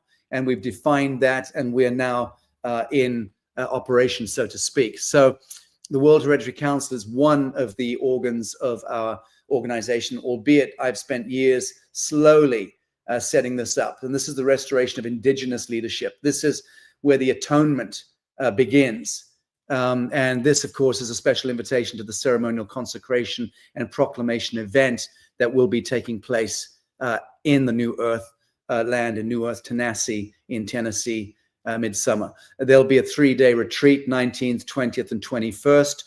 Tickets are available for the 3-day retreat. It'll be a very, very powerful retreat. Sheriff Richard Mack is joining us. Dr. David Martin and Kim Martin with their 12 senses gift to the world are joining us. Scott McKay will be joining us.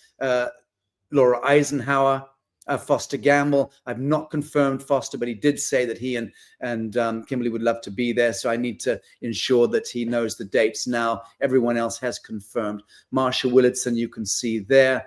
His Majesty King Edmund of Hawaii, Sovereign Kingdom of Hawaii. The beautiful woman at the bottom right is the Cherokee Chief Sabrina Whitehorse Barnett, who is bringing Cherokee medicine in.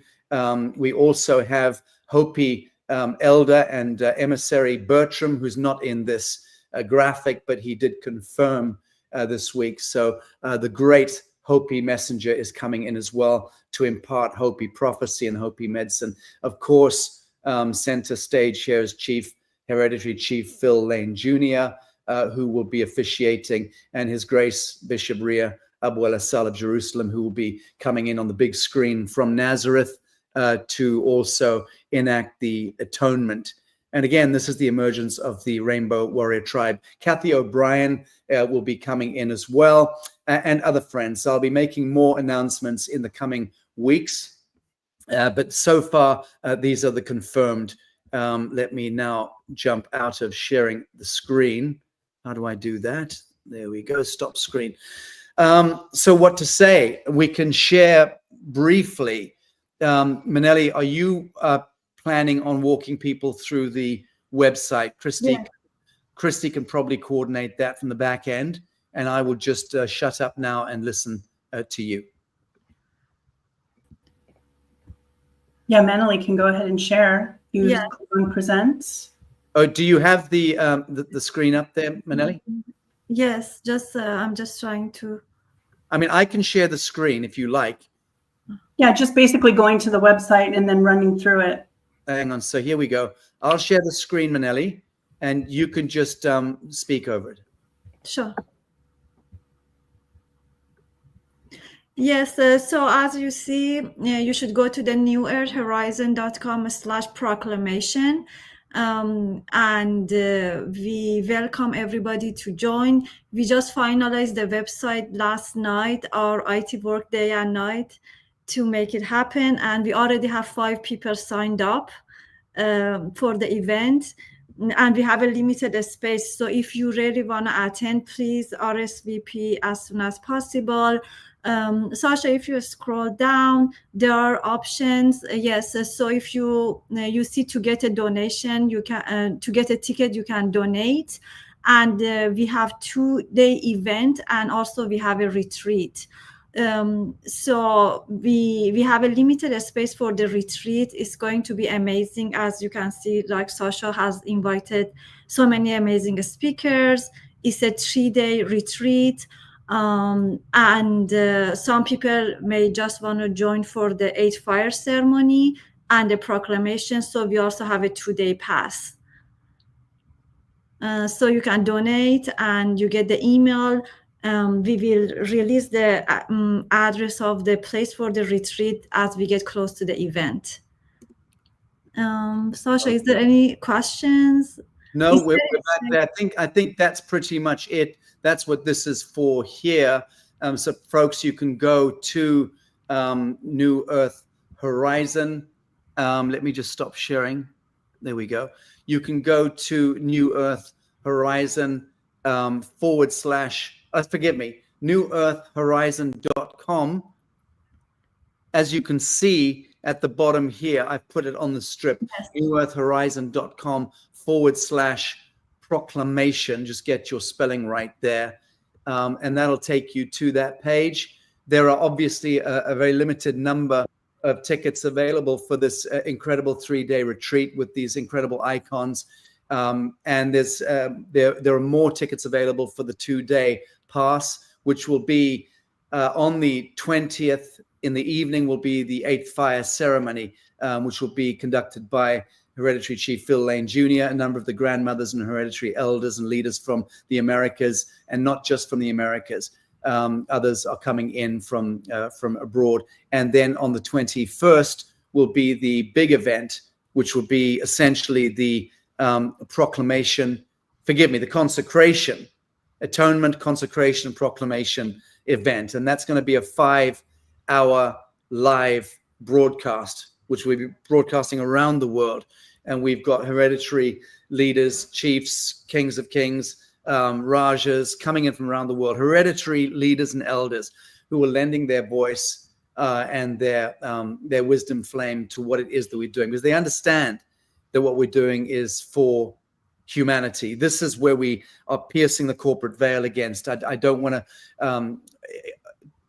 over egg the pudding, but it's so important that you cogitate, that you understand what it is we're doing.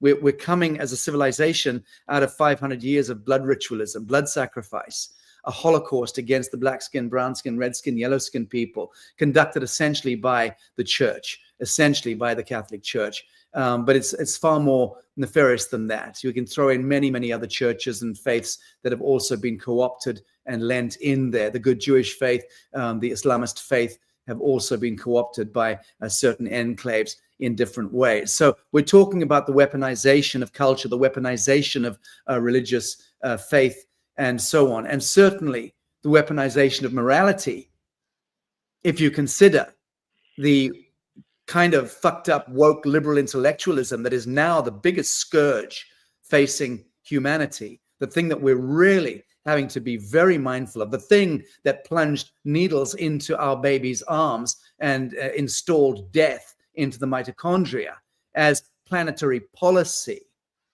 Serious stuff. So if you're offended by my language, you need to go and consider what really offends. It's the civilizational torpor or sleep state, dream-walking state, sleepwalking state that we should be apprehending within ourselves, within our families, within our communities, within society and culture at large.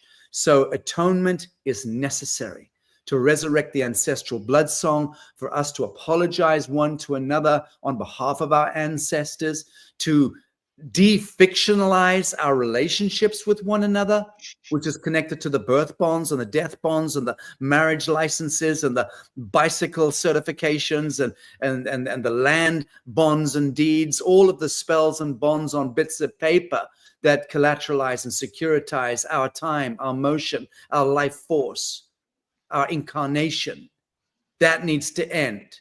And it ends Midsummer's Day, 2025 Anno Domini in the false light Babylonian calendric system. Marsha, any reflections at this time? We can't hear you, love. You've said it so beautifully. Bring your love, bring yourself, bring your being true to yourself, bring your heart to the conversation. Each one of you, each one of us, each one of you are a critical element in the picture of the whole. Thanks, indeed. Dr. Manelli, any thoughts, reflections? I hope everybody comes and we can see people in person.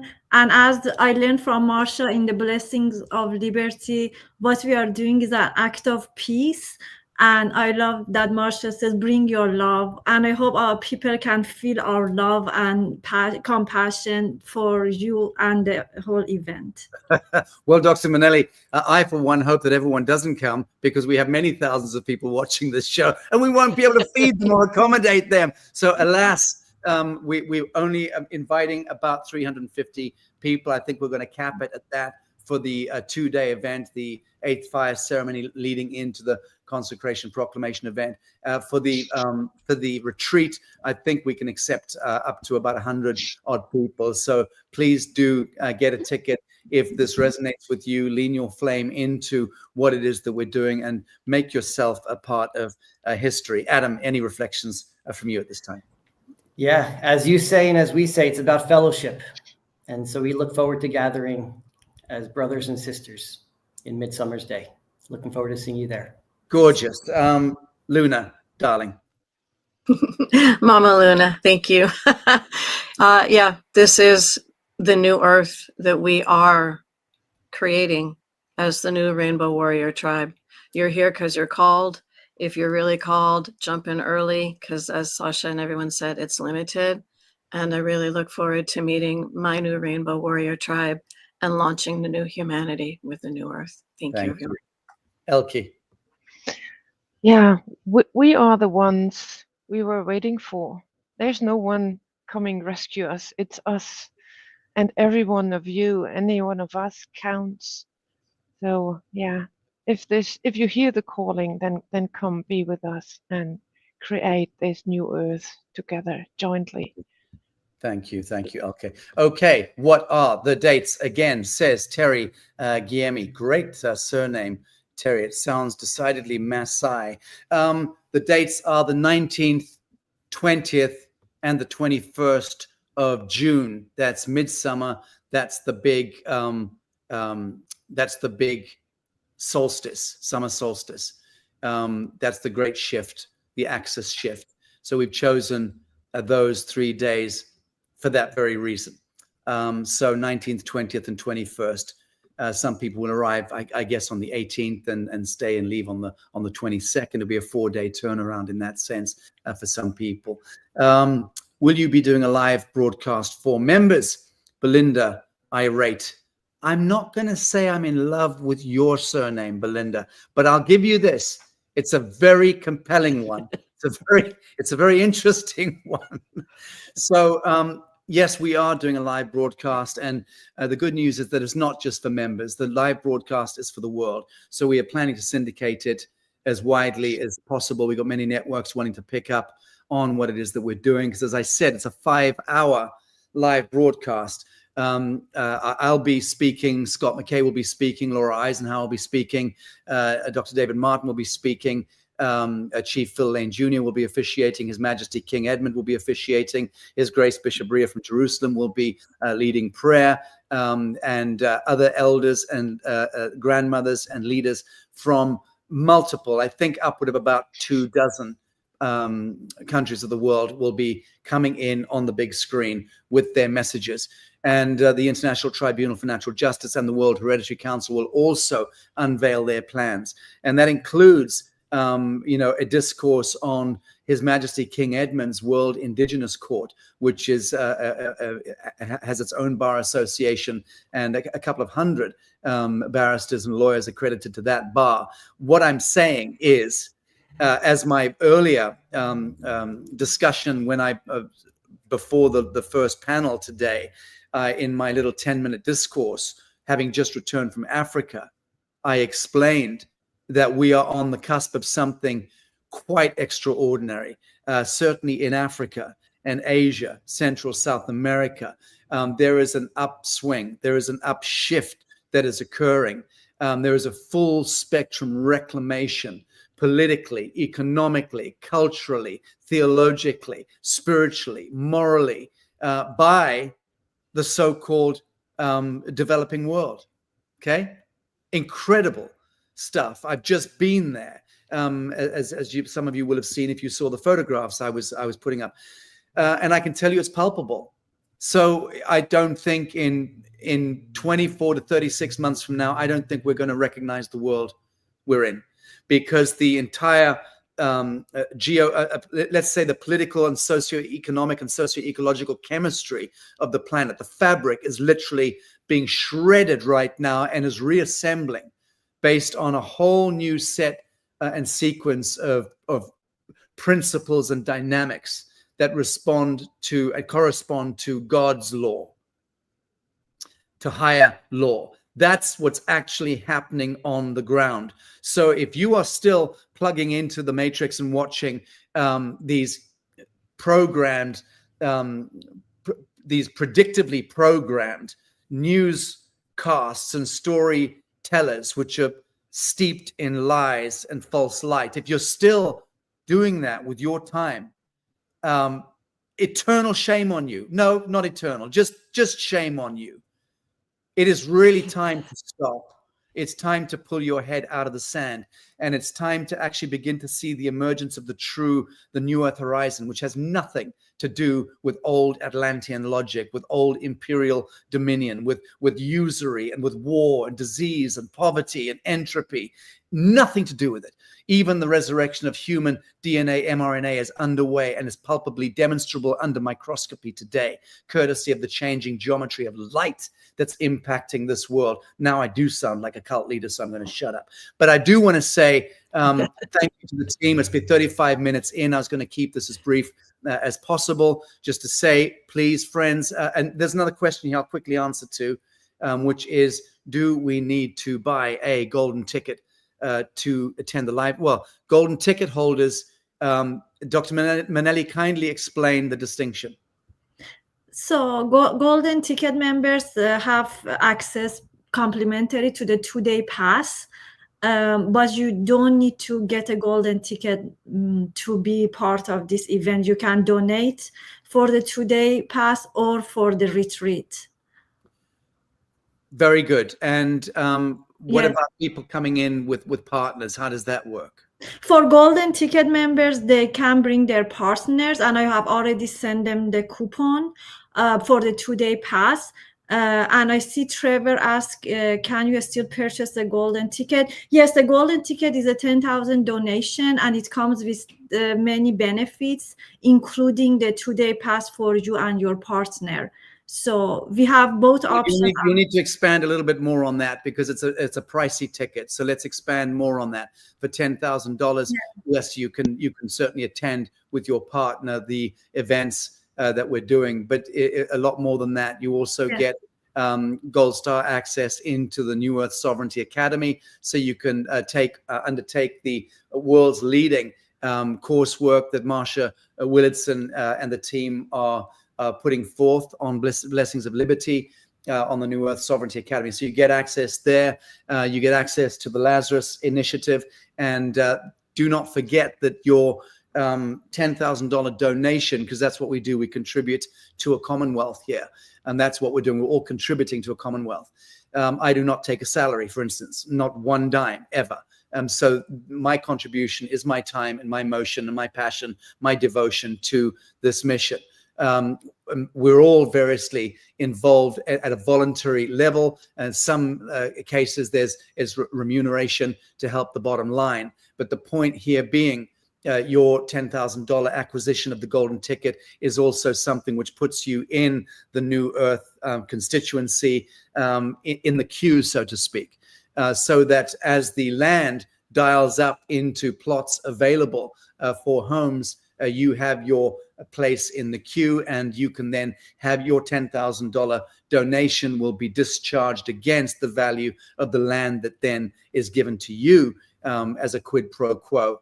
when we're ready to start the development, which will be this year without any question of doubt. So we've got our architects and engineers and soil analysts and all of that permitting and zoning, all that stuff's happening in record time. Unlike the project in Mexico, just taken a bit longer, being as it is a foreign country and a lot more complex. So this here in Tennessee is a quicker process, but it's also one which has to be conducted, judiciously. But please understand that your $10,000 contribution or donation to the New Earth Nation, Micronation Commonwealth is ultimately discharged against your land. A plot of land that your home will be on in the community. And if you then wanted to decided not to move into the micronation or any one of the satellite micronations, then you could sell that ticket onward, or we could help broker that. So there's ways and means, put it that way. Adam, have I got that more or less correct? Yes, perfectly. Good. You're saying I didn't trip over my shoelaces once. No, you got it right. Okay, very good. All right. Are there any other questions here? Christy, I'll just jump up and have a look at this. You all have great hair. Well, that's hardly a question, but I'm gonna permit that one, Catherine. Thank you. I can tell you, well, I haven't seen Elke's hair in the flesh, but I can tell you Marsha Willardson makes me sick, her hair. She's got the most incredible hair. Incredible hair. And I, as an aging hippie, am somewhat losing the luster of my locks, but I'm still way ahead of Adam Krem, so that's all that matters to me. And this says, hello, Sacha, any chance of a talk with BB yourself in UCC one recent development? Yes, of course, there's always that chance. Let's look to that. Can you still, blah, blah, blah.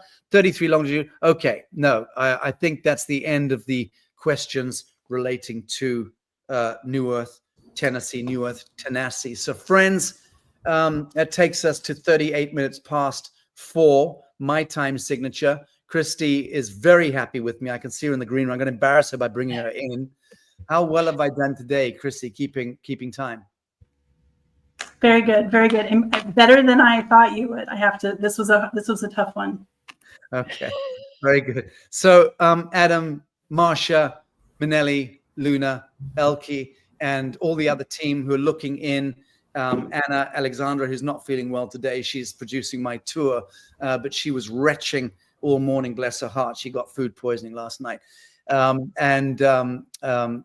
Mark and Sally and our greater team, thank you. I will be in Tennessee myself in the middle of May for about 5 days on the land, and I'll be doing some very intense media drops and mustering attention toward the countdown to Midsummer's Day. And 1 month away exactly from the dateline, which is the 21st of May, His Majesty King Edmund, Hereditary Chief Phil Lane, His Grace Bishop Ria, and Pueblo Antonio Ox de Leon from Mexico, and other elders are coming on a big Zoom powwow as we essentially do a kind of dress rehearsal for the atonement, absolution, consecration, and proclamation ceremony of Midsummer. So 1 month before, we're going to be doing a Zoom, and I'm thinking of broadcasting that Zoom out so people understand the nature of what it is that we're doing, because just to hear these elders speak and the gravitas and the dignity that they bring to this incredible circling of the spiritual families of the Rainbow Warrior Tribe is something to behold. So that'll be in the toward the end of May, exactly 1 month before the dateline 0, which is 19th, 20th, and 21st of June this year. So friends, last word, go to newearthhorizon.com/proclamation.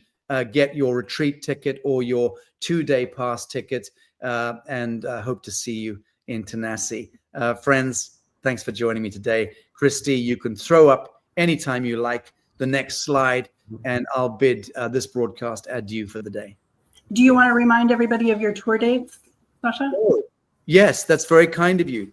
Thanks. I mean, Manelli reminded me to remind you. I'm just going to say goodbye. Oh, Manelli, do you have them? Do we have a slide? I didn't get the slide done in time today. I'm afraid. I've been working all morning. I did not have a chance to do the slide, but I can tell you that I am going to be with Dr. Charlie Ward. Give me a moment, friends. I have the dates. Oh, you do? Well, by all, call them out, please. So on May 2nd, you have the Charlie Ward event. That's in Miami. Yes. That's a paid event. That is not my tour event, but hope to see you in Miami, those of you in the area. After that? May 4th at Fort Lauderdale. Great. And that'll be my Revelations tour. So it's a free entry event. All you need to do is RSVP at tour, TOUR, at sachastone.com, SACHASTONE, Sacha with a C, not with an S. So tour at sachastone.com, and just say how many seats you want reserved for yourself, friends, or family, and producer Ali and the team will make sure that you have seats reserved for you. Just turn up. Again, free entry, donation only. Yes, May the 4th is actually hosted by one of our golden ticket members, Shannon. So it's amazing if people can attend. May 9 to 11, we have New Living Expo at San Rafael. So you will be in Bay. So that's off my tour. Again, that's joining Ken's Life Expo, San Rafael in California. We'll be flying in to do that for 2 days. Looking forward to that, but that is a paid event, so you'll have to go to that website. Christy, if you could kindly put those links in to the social media to help people find their way to both Charlie Ward's event and also to Ken Kaufman's NewEarth Expo, New Life Expo. Carry on, Manelli. So in New Living Expo, you have 2 free workshop and 1 paid. So you have 3 events in the San Rafael. Okay. May 20, Asheville, North Carolina. Right. May 22nd, Charlottesville, Virginia. Which I believe Dr. David Martin will be joining me for. We'll pick up our conversation that we had in Provo, Utah, and take that forward, hopefully. May 25th, Tyrone, Pennsylvania. And Charlie Ziese, who was just on the pyramid panel, is planning to join me there, and will also, I'll drag him up on stage for a short conversation on Revelations in Pennsylvania. May 31st, Manhattan, New York. So people asked about New York, and now you're going to be there on May 31st. Yeah. June 3rd, Long Island, New York. June 6th, Martha's Vineyard, Massachusetts. And then we have the June 19th, the retreat, and then the fire ceremony and proclamation on June 20 and 21st. Great stuff. And friends, thank you so much, Manelli. Thanks very much indeed. And I've just put on my name here, forgive me, you can see where my name is. That's how you spell it. So it's tour at sachastone.com, and just put RSVP and however many tickets or seats you want reserved for you, your friends, your family, but do turn up. So my tour is a 3-hour spectacle. It's pretty intense. It's multimedia, and I take you on a bit of a journey, which encompasses the usual trifecta: cosmogenesis, archaeocosmology, correcting history, status quo, the mindfuckery of the Babylonian living moment that we're in and we're navigating through, and then take it into the transcendent mechanics of ascension and the more affirmative and inspired narrative that Lazarus Initiative, for instance, and the New Earth Horizon and the New Earth Promise is all about. It's really about stepping away from placing attention on those dark, turgid, subterranean ideas and themes, because they've served us. They were not our enemy. We were not the victim. Only if we thought we were the victim were we the victim. And to be a victim hurts like hell. And you learn that when you've hurt enough. And then when you've hurt enough, you put away childish things. Do you not, friends? I know many of you out there resonate exactly with what I'm saying. You put away childish things and you stop falsely identifying yourself as the victim. And you start to recognize the perennial fact that you were always the master of your destiny. You were always the great geometer, the architect of your incarnations. And it was always your soul resonance and frequency that aligns you to the living moment wherever you may find yourself in any vector of so-called time space. And whatever you're met with in the geometry of the living moment is exactly divinely appointed and divinely anointed by the greater superior self, which is that aspect of you, friends, that is the son of God, the daughter of God, the children of God, aligned fully with the immanent spirit. I'll leave it at that. Christy, did you want me to also mention anything else? Nope. Christy's being shy. She's not speaking. She's just nodding in the green room. All right, friends, thank you very much. Christy, throw up the new slide. I'm out for the day. Going to go and have my breakfast now.